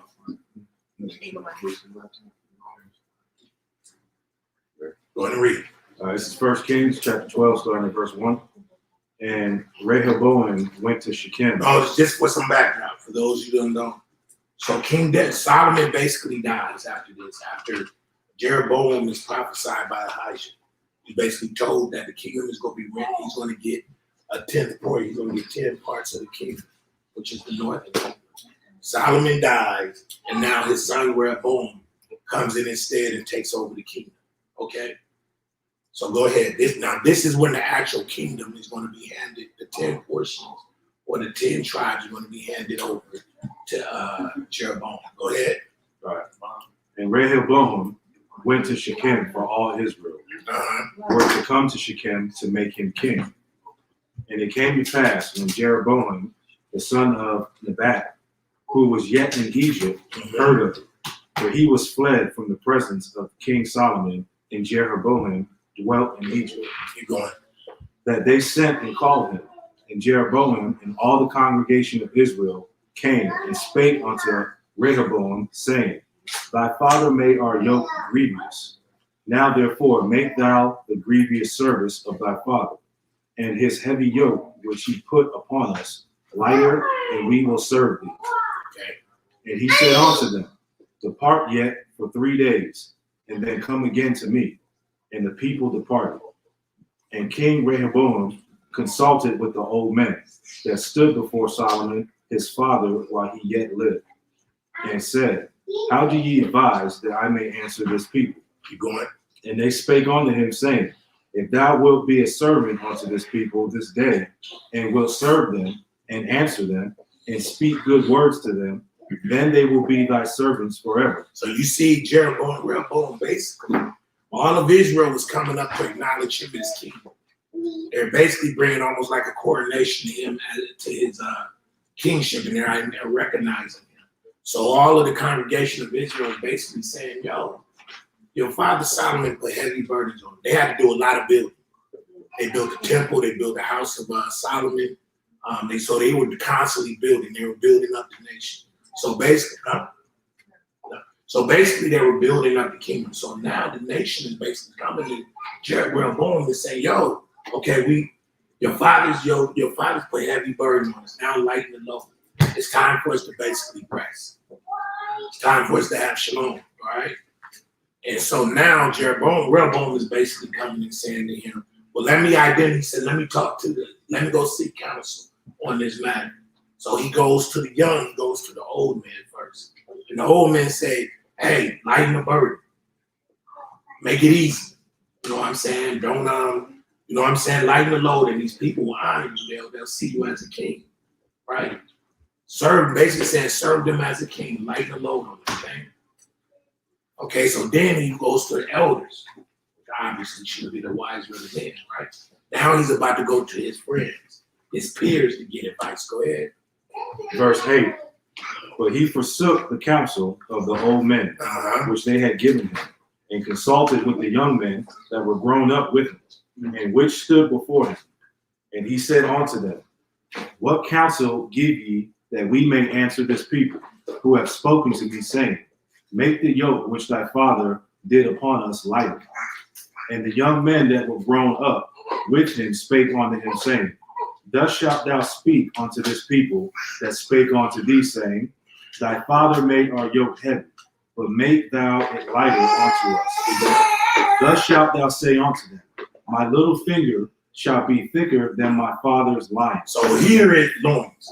So here's the counsel of the young men, his peers. The Negroes he grew up with. That, as they would say, don't have a pot to piss in, a window to throw it out. These are young men trying to give counsel to a man that now has to make decisions for a nation. And he goes and get advice from the unwise men. Basically boys. They grew up with him. So he's already biased from the perspective of he's close to these men. So he think that he's going to actually get righteous counsel from a bunch of young men. And this is the danger of sometimes young men listening to other young men. They'll function, they'll operate in foolishness. Okay? Go ahead. So hold on real quick, and we'll speed this along. So basically, he said, no, he said like, yo, as thick as your father's waist is, so shall my finger be. In other words, I'm gonna really put it on you. You think my father did something? I'm gonna really put it on you. Go ahead. Verse 11. And now, whereas my father did lay you with a heavy yoke, I will add to your yoke. My father hath chastised you with whips, but I will chastise you with scorpions. What?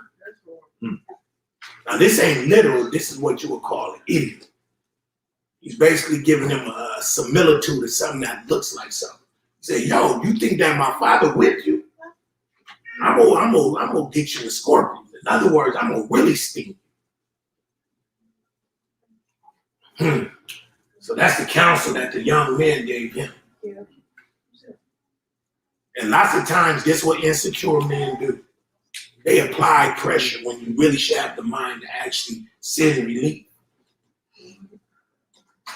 You think being harder is smarter. Because really what it was a way of saying that this young king was really being insecure. And the young men think by ruling by a heavy hand sometimes is wise. And by fear. But the wise men, the older men said, no, relieve the burden of the people. They'll love you. But Yah had already put in the hearts of these men, of this king, to basically take the wrong counsel. Young men better listen. Don't be sitting around listening to these young men that only been in this walk 1 year. You got no counsel to give you. Being real. All they did is just read a book. They haven't lived this thing out yet. Go ahead. Verse 12. Mm-hmm. So Jeroboam and all the people came to Rehoboam the third day, Go ahead. as the king had appointed, saying, Go ahead. come to me again the third day. Go ahead. And the king answered the people roughly, and forsook the old men's counsel that they gave him, and spake to them after the counsel of the young men, saying, my father made your yoke heavy, and I will add to your yoke. My father also chastised you with whips, but I will chastise you with scorpions. Wherefore the king hearkened unto that people, for the cause was from the Lord. So what? From the cause was from the Lord, Okay, go ahead.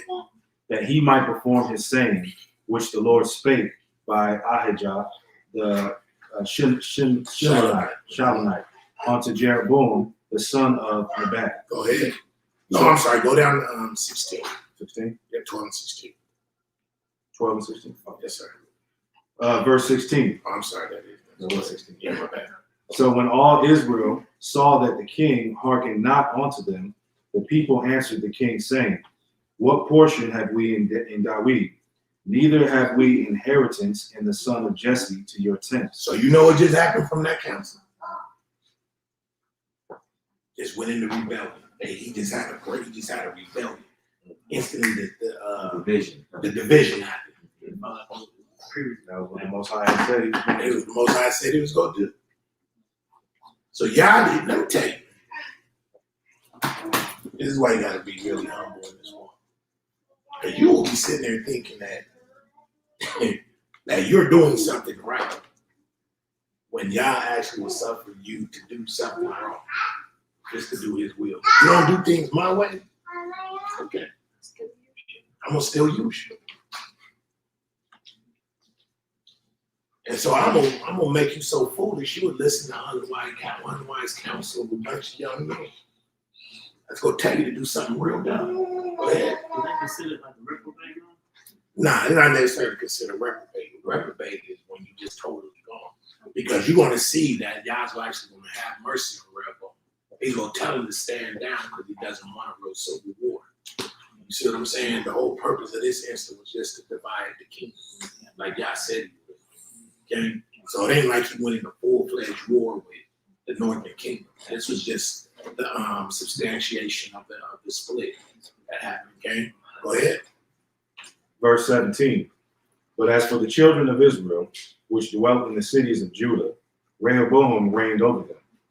Then King Rehoboam sent Adoram, who was over the tribute, and all Israel stoned him with stones that he died. Therefore, King Rehoboam made speed to get him up to his chariot to flee to Jerusalem. Right, so he had to break out because all of Israel basically was about to stone. You see what I'm saying? For his judgment. Go ahead, or his bad judgment. That's it, right? You messed up. And then like a bunch of niggas, what you just say? We tried to come nice. We tried to come nice. But you got it messed up there. You know what I'm That's saying? This was like Crips and Bloods. It's split up. You know what I'm saying? Go ahead. Israel was not playing. Verse 19. So Israel rebelled against the house of David unto this day. And it came to pass, when all Israel heard that Jeroboam was come again, that they sent and called him unto the So congregation. here comes Jeroboam coming down to the land of Israel. And what happens? And made him king over all Israel. So Yah's words coming to pass now. The kingdom was rent from the house of David, the 10 tribes, and now here comes Yah's word coming to pass. Jeroboam comes in to become king. Go ahead. There was none that followed the house of David, but the tribe of Judah only.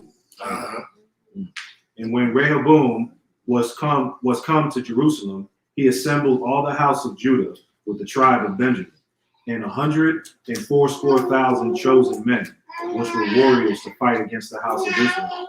So you about to see it's almost like a civil war about that. Go ahead. To bring the kingdom again to Rehoboam, the son of Solomon. But the word of God came unto Shemaiah, the man of God, saying, Speak unto Rehoboam, the son of Solomon, king of Judah, and unto all the house of Judah and Benjamin, and to the remnant of the people, saying, Thus saith the Lord, ye shall not go up, nor fight against your brethren, the children of Israel. Return every man to his house, for this thing is from me. They hearken therefore to the word of the Lord, and return to depart according to the word of the Lord. Okay. Keep going. Keep going. Then Jeroboam built Shechem in Mount Ephraim, and dwelt therein, and went out from thence, and built Penuel. And Jeroboam said in his heart, Now listen. It's the important part. Jeroboam gets the kingdom. Remember everything that Yah told Jeroboam? He said, so long as you keep my commandments as my servant David, your house will be blessed continuously. Right? And basically, your house will reign over the northern kingdom. But listen to what this man does. And it's all out of insecurity. Go ahead. Verse 26. And Jeroboam said in his heart. He said what? In his heart. Now shall the kingdom return to the house of David. If this people go up to do sacrifice in the house of the Lord at Jerusalem, then shall the heart of this people turn again unto their Lord, even unto Rehoboam, king of Judah. And they shall kill me, and go again to Rehoboam, king of Judah. Now what's the problem with this picture? What's the problem with this picture? One of you men tell me what's wrong with this picture. He's worried about him being killed, doing the right thing. You don't believe what the Most High said. We have to go sacrifice. I mean, like really, I can't get an answer from none of you young men. Y'all been following along? Okay, so tell me what's going on here. I know it has something to do with the sacrifice, right? It says, if this people go up to do sacrifice in the house of the Lord in Jerusalem, then shall the heart of this people turn again unto their Lord. That's crazy. What's the lesson about? It sounds like you want them to serve you, right? To serve the Most High. Come on, y'all. What have I been talking for damn near 2 hours? No, you said insecurity, right? He feels in his heart that the logical thing to do is to make up, but the Most High gave him clear directives of what to do. This man is insecure that he's going to lose something God promised him if he obey him. That's what he really thinks. He doesn't have to worry about nothing if he obeys the Most High. This man is moving out of his insecurity. On his own understanding. On his own understanding, he's literally, he's about to set up a temple of idolatry. Because the thing is that the children of Israel still had to be obedient and go up to Jerusalem. How many times? 3 times. 3 times a year. So that means Jeroboam still had an obligation to obey God's commandment. He already got Rehoboam off his back.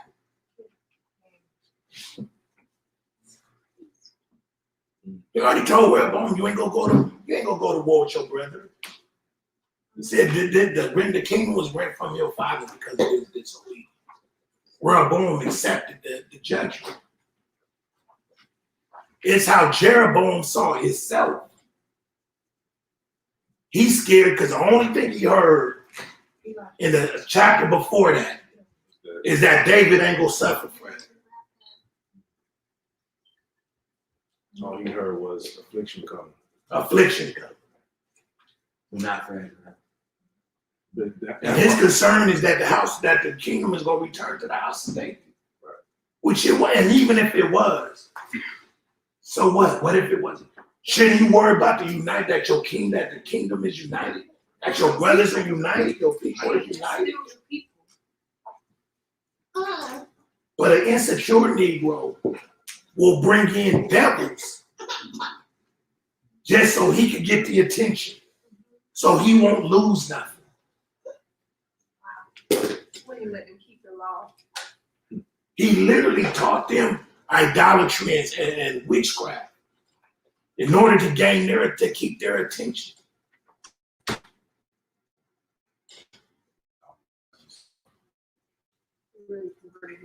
And his nation. Read that part again. First, you can start back at 27. Okay. All right. 1 Kings chapter 12, verse 27. If this people go up to do sacrifice in the house of the Lord at Jerusalem, then shall the heart of this people turn again. So this whole man is worried about what the people do. And this is all predicated on his feelings, his fears, his insecurities. When Yah had already told him, Yah already gave him the kingdom. All he had to do was obey at this point. Man, I'm trying to give y'all some jewels, man. Y'all don't even know. This is like the key to the kingdom, man. If y'all get over yourselves and just obey the Most High, you will have success in this world, in this walk. But as long as you're insecure about what Yah told you, who you are, and what you're about, I don't care what you went through before this. What did Yah say about you now? And that's all that should matter. What does he say about you now? What does he feel about you? How is he moving in your life now? That is what should establish you. This man literally, he went from a servant to becoming a king. The kingdom was divided from his master, which was Solomon. And now he's king. And his only goddamn worry is that Yah's people is going to come and worship not King Rehoboam, but God himself. This man will bring in heresy just so he won't lose anything.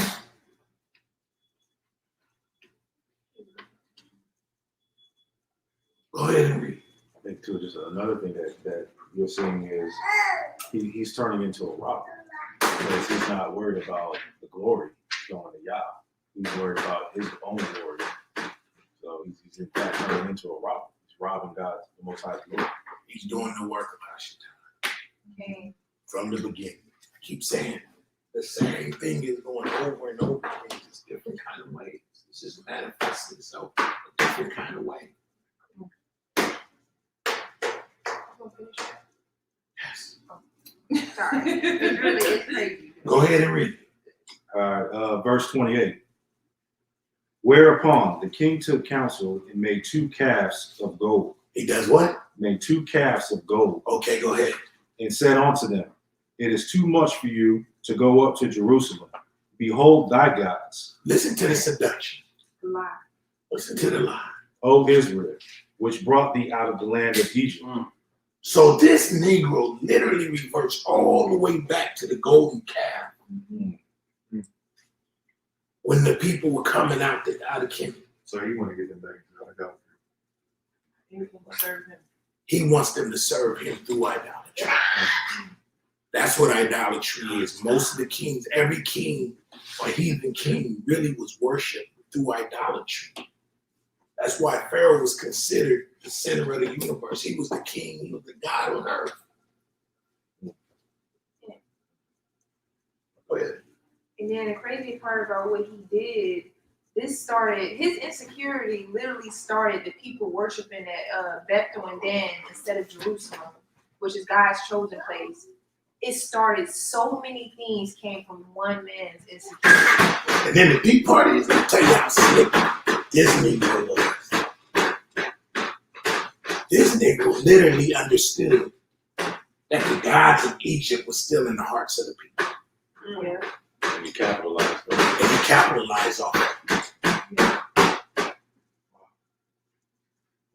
And what did he say? Read from the top again. Verse 28. Whereupon the king took counsel and made 2 calves of gold and said unto them, it is too much for you to go up to Jerusalem. Look at now what is he trying to sell convenience to? Right. Don't inconvenience yourself. Go ahead.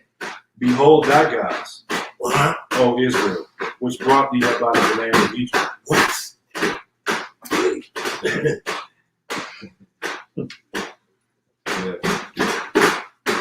So this Negro literally went all the way back and literally blasphemed and said, these golden calves brought you out of Egypt. This is like almost probably, and I'm just figuratively speaking, like 800 years, 1,000 years after our fathers came out of Egypt. This Negro literally reintroduced the gods of Egypt to him out of fear and out of insecurity. So a lot of Negroes that's infiltrating Israel to try to get Israel to go back so they will be worshipped. Right. Telling you this thing is real. Facts. Using that against him.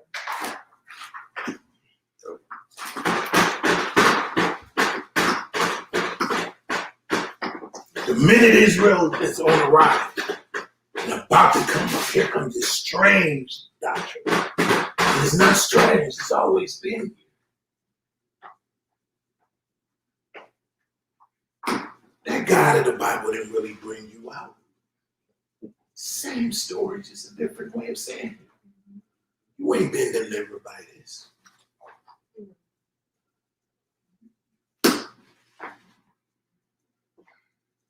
But you got a bunch of insecure Negroes that are appealing and playing to the emotions and the insecurities of Israel.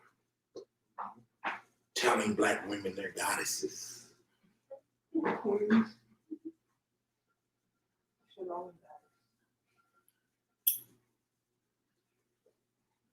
Telling Negroes they can be saved by not eating meat. Talking about saved, I'm not talking about healthy. Talking about saved.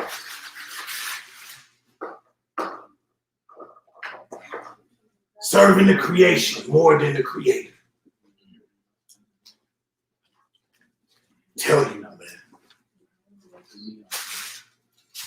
Not new tricks, just new fools.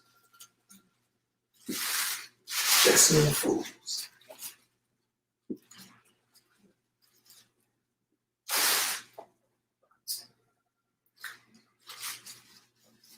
Look, your gods that brought you out of Egypt.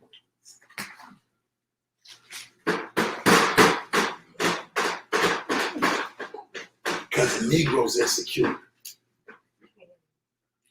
Because he can't deal with the reality what he already got. It's his. God almost already gave it to him. He already told him who he was. But because he feared, he manipulated the people. Instead of being a true king and serving God's people, by making sure that they stay lawful before him and in good standing with him.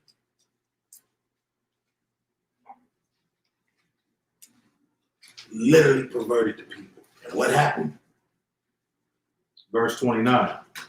And he set the one in Bethel, and the other put he in Dan. And this thing became a sin. For the people went to worship before the one, even unto Dan. And he made a house of high places, and made priests of the lowest of the people, which were not of the sons of Levi. It's funny how Negroes is talking about Levites right now. How they was the one that tainted the book.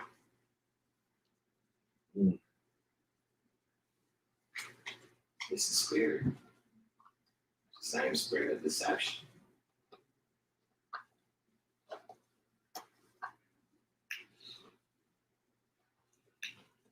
I'm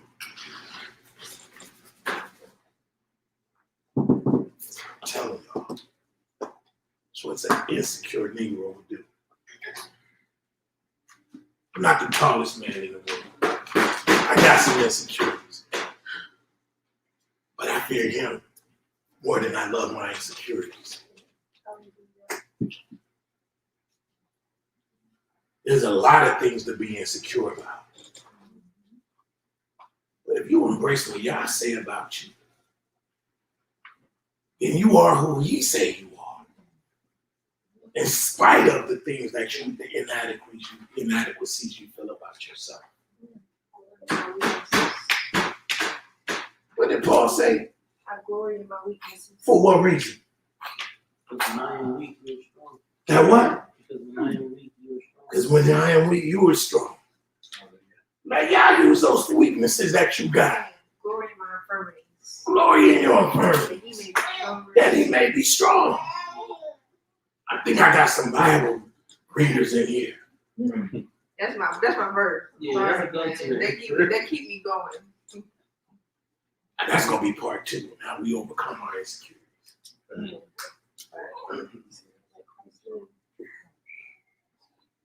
But when you are an insecure person, you're driven by your insecurities, you will start controlling and manipulating and start performing witchcraft and idolatry.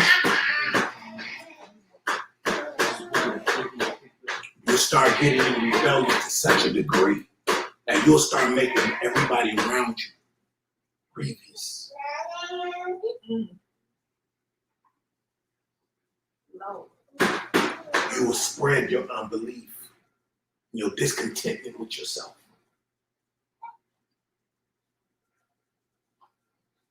That's what this man did. All because this man could not embrace what Yah said about him.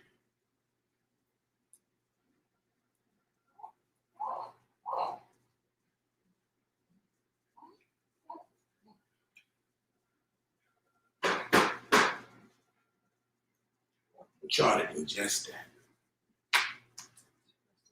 People will sacrifice their children out of their insecurities. They're so consumed with themselves.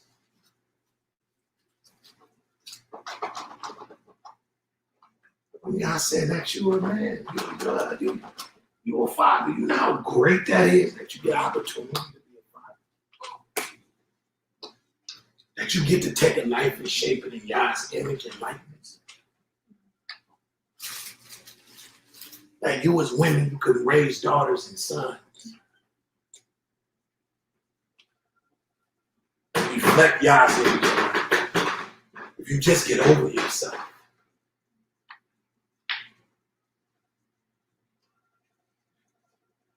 And all you got to do is give up what you think about yourself and what the world told you, situations and circumstances told you about yourself. And take heed to what y'all say you are. Sounds easy, I know. And it's even harder than I'm saying. But the reality is, he wouldn't say that you couldn't do it. Because either you're going to be a mother, or you're going to sacrifice your children. You're going to leave them to suffer.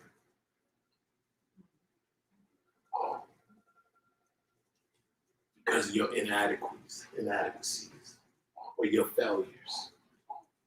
Or you're going to be lack of a man because of the challenges that this country presents to us.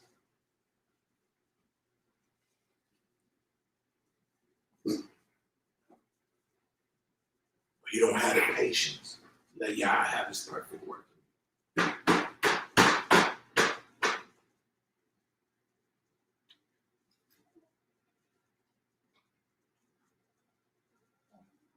None of you are guilty. None of you can claim ignorance after the day.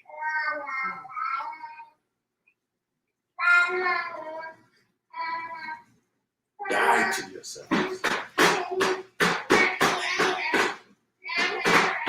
Get it. It hurts. Been through some shit. That's why you get to be a new creature in it. Hallelujah. Hallelujah. That's why you get to be a new creature.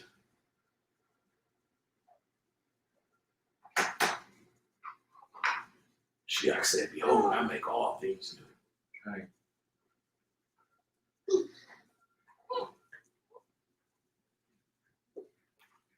Just gotta stop flirting with your old selves.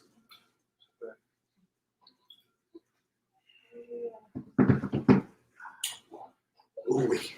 Ooh-wee. That's powerful. I'm so out there right now. I wish I could take you with me. If you could see who you really are, and that you were purposed to be more than conquerors.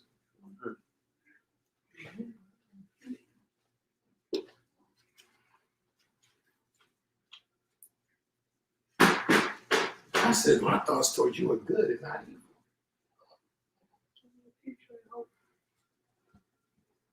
Stop seeing yourselves the way you see yourself. See you through my lens. What my words say about you. You're Israel.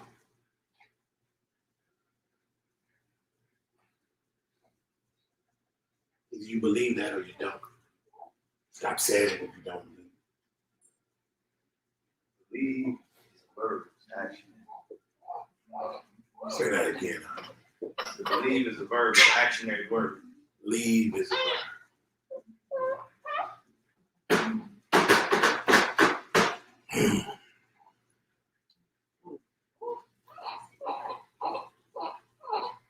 Trying to get you guys to be sober about yourselves and to see yourself through a lens of righteousness. Stop having this shallow view of yourself.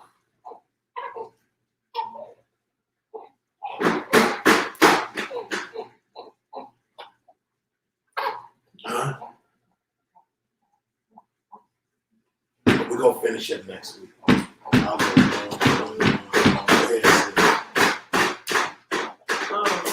I was gonna say,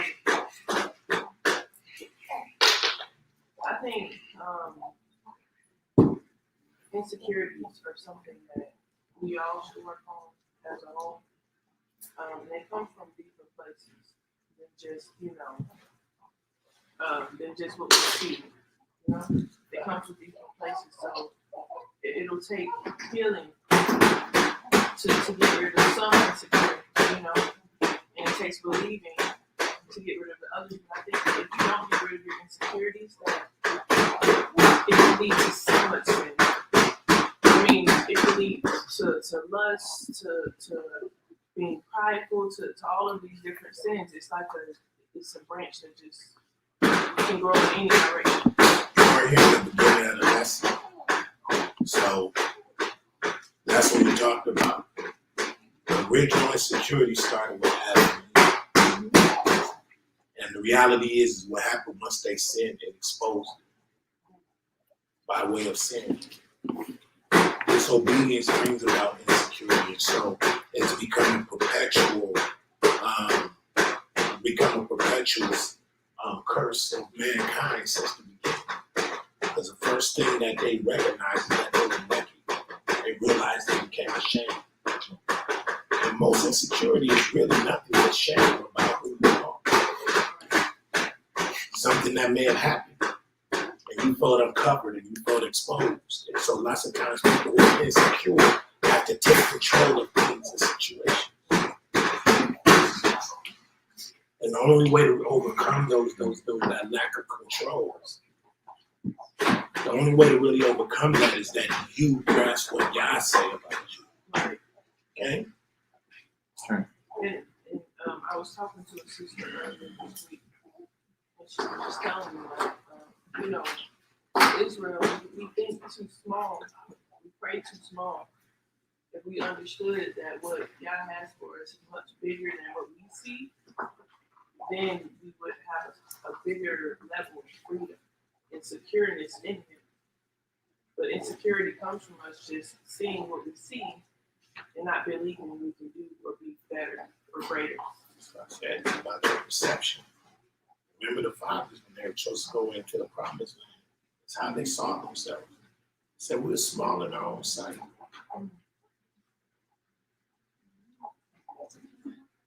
And so sometimes we need to magnify ourselves. We have to broadcast ourselves because we're in that fear that we may think that people see us through our own, the lens, the way we see ourselves. Okay? And sometimes some of us try to make ourselves more than we are. I think that's a struggle too, like the line between being bold and what Yah has called you to be, and then being prideful or doing too much. You know, there's a line there that you can't cross, but I think that's a struggle as well.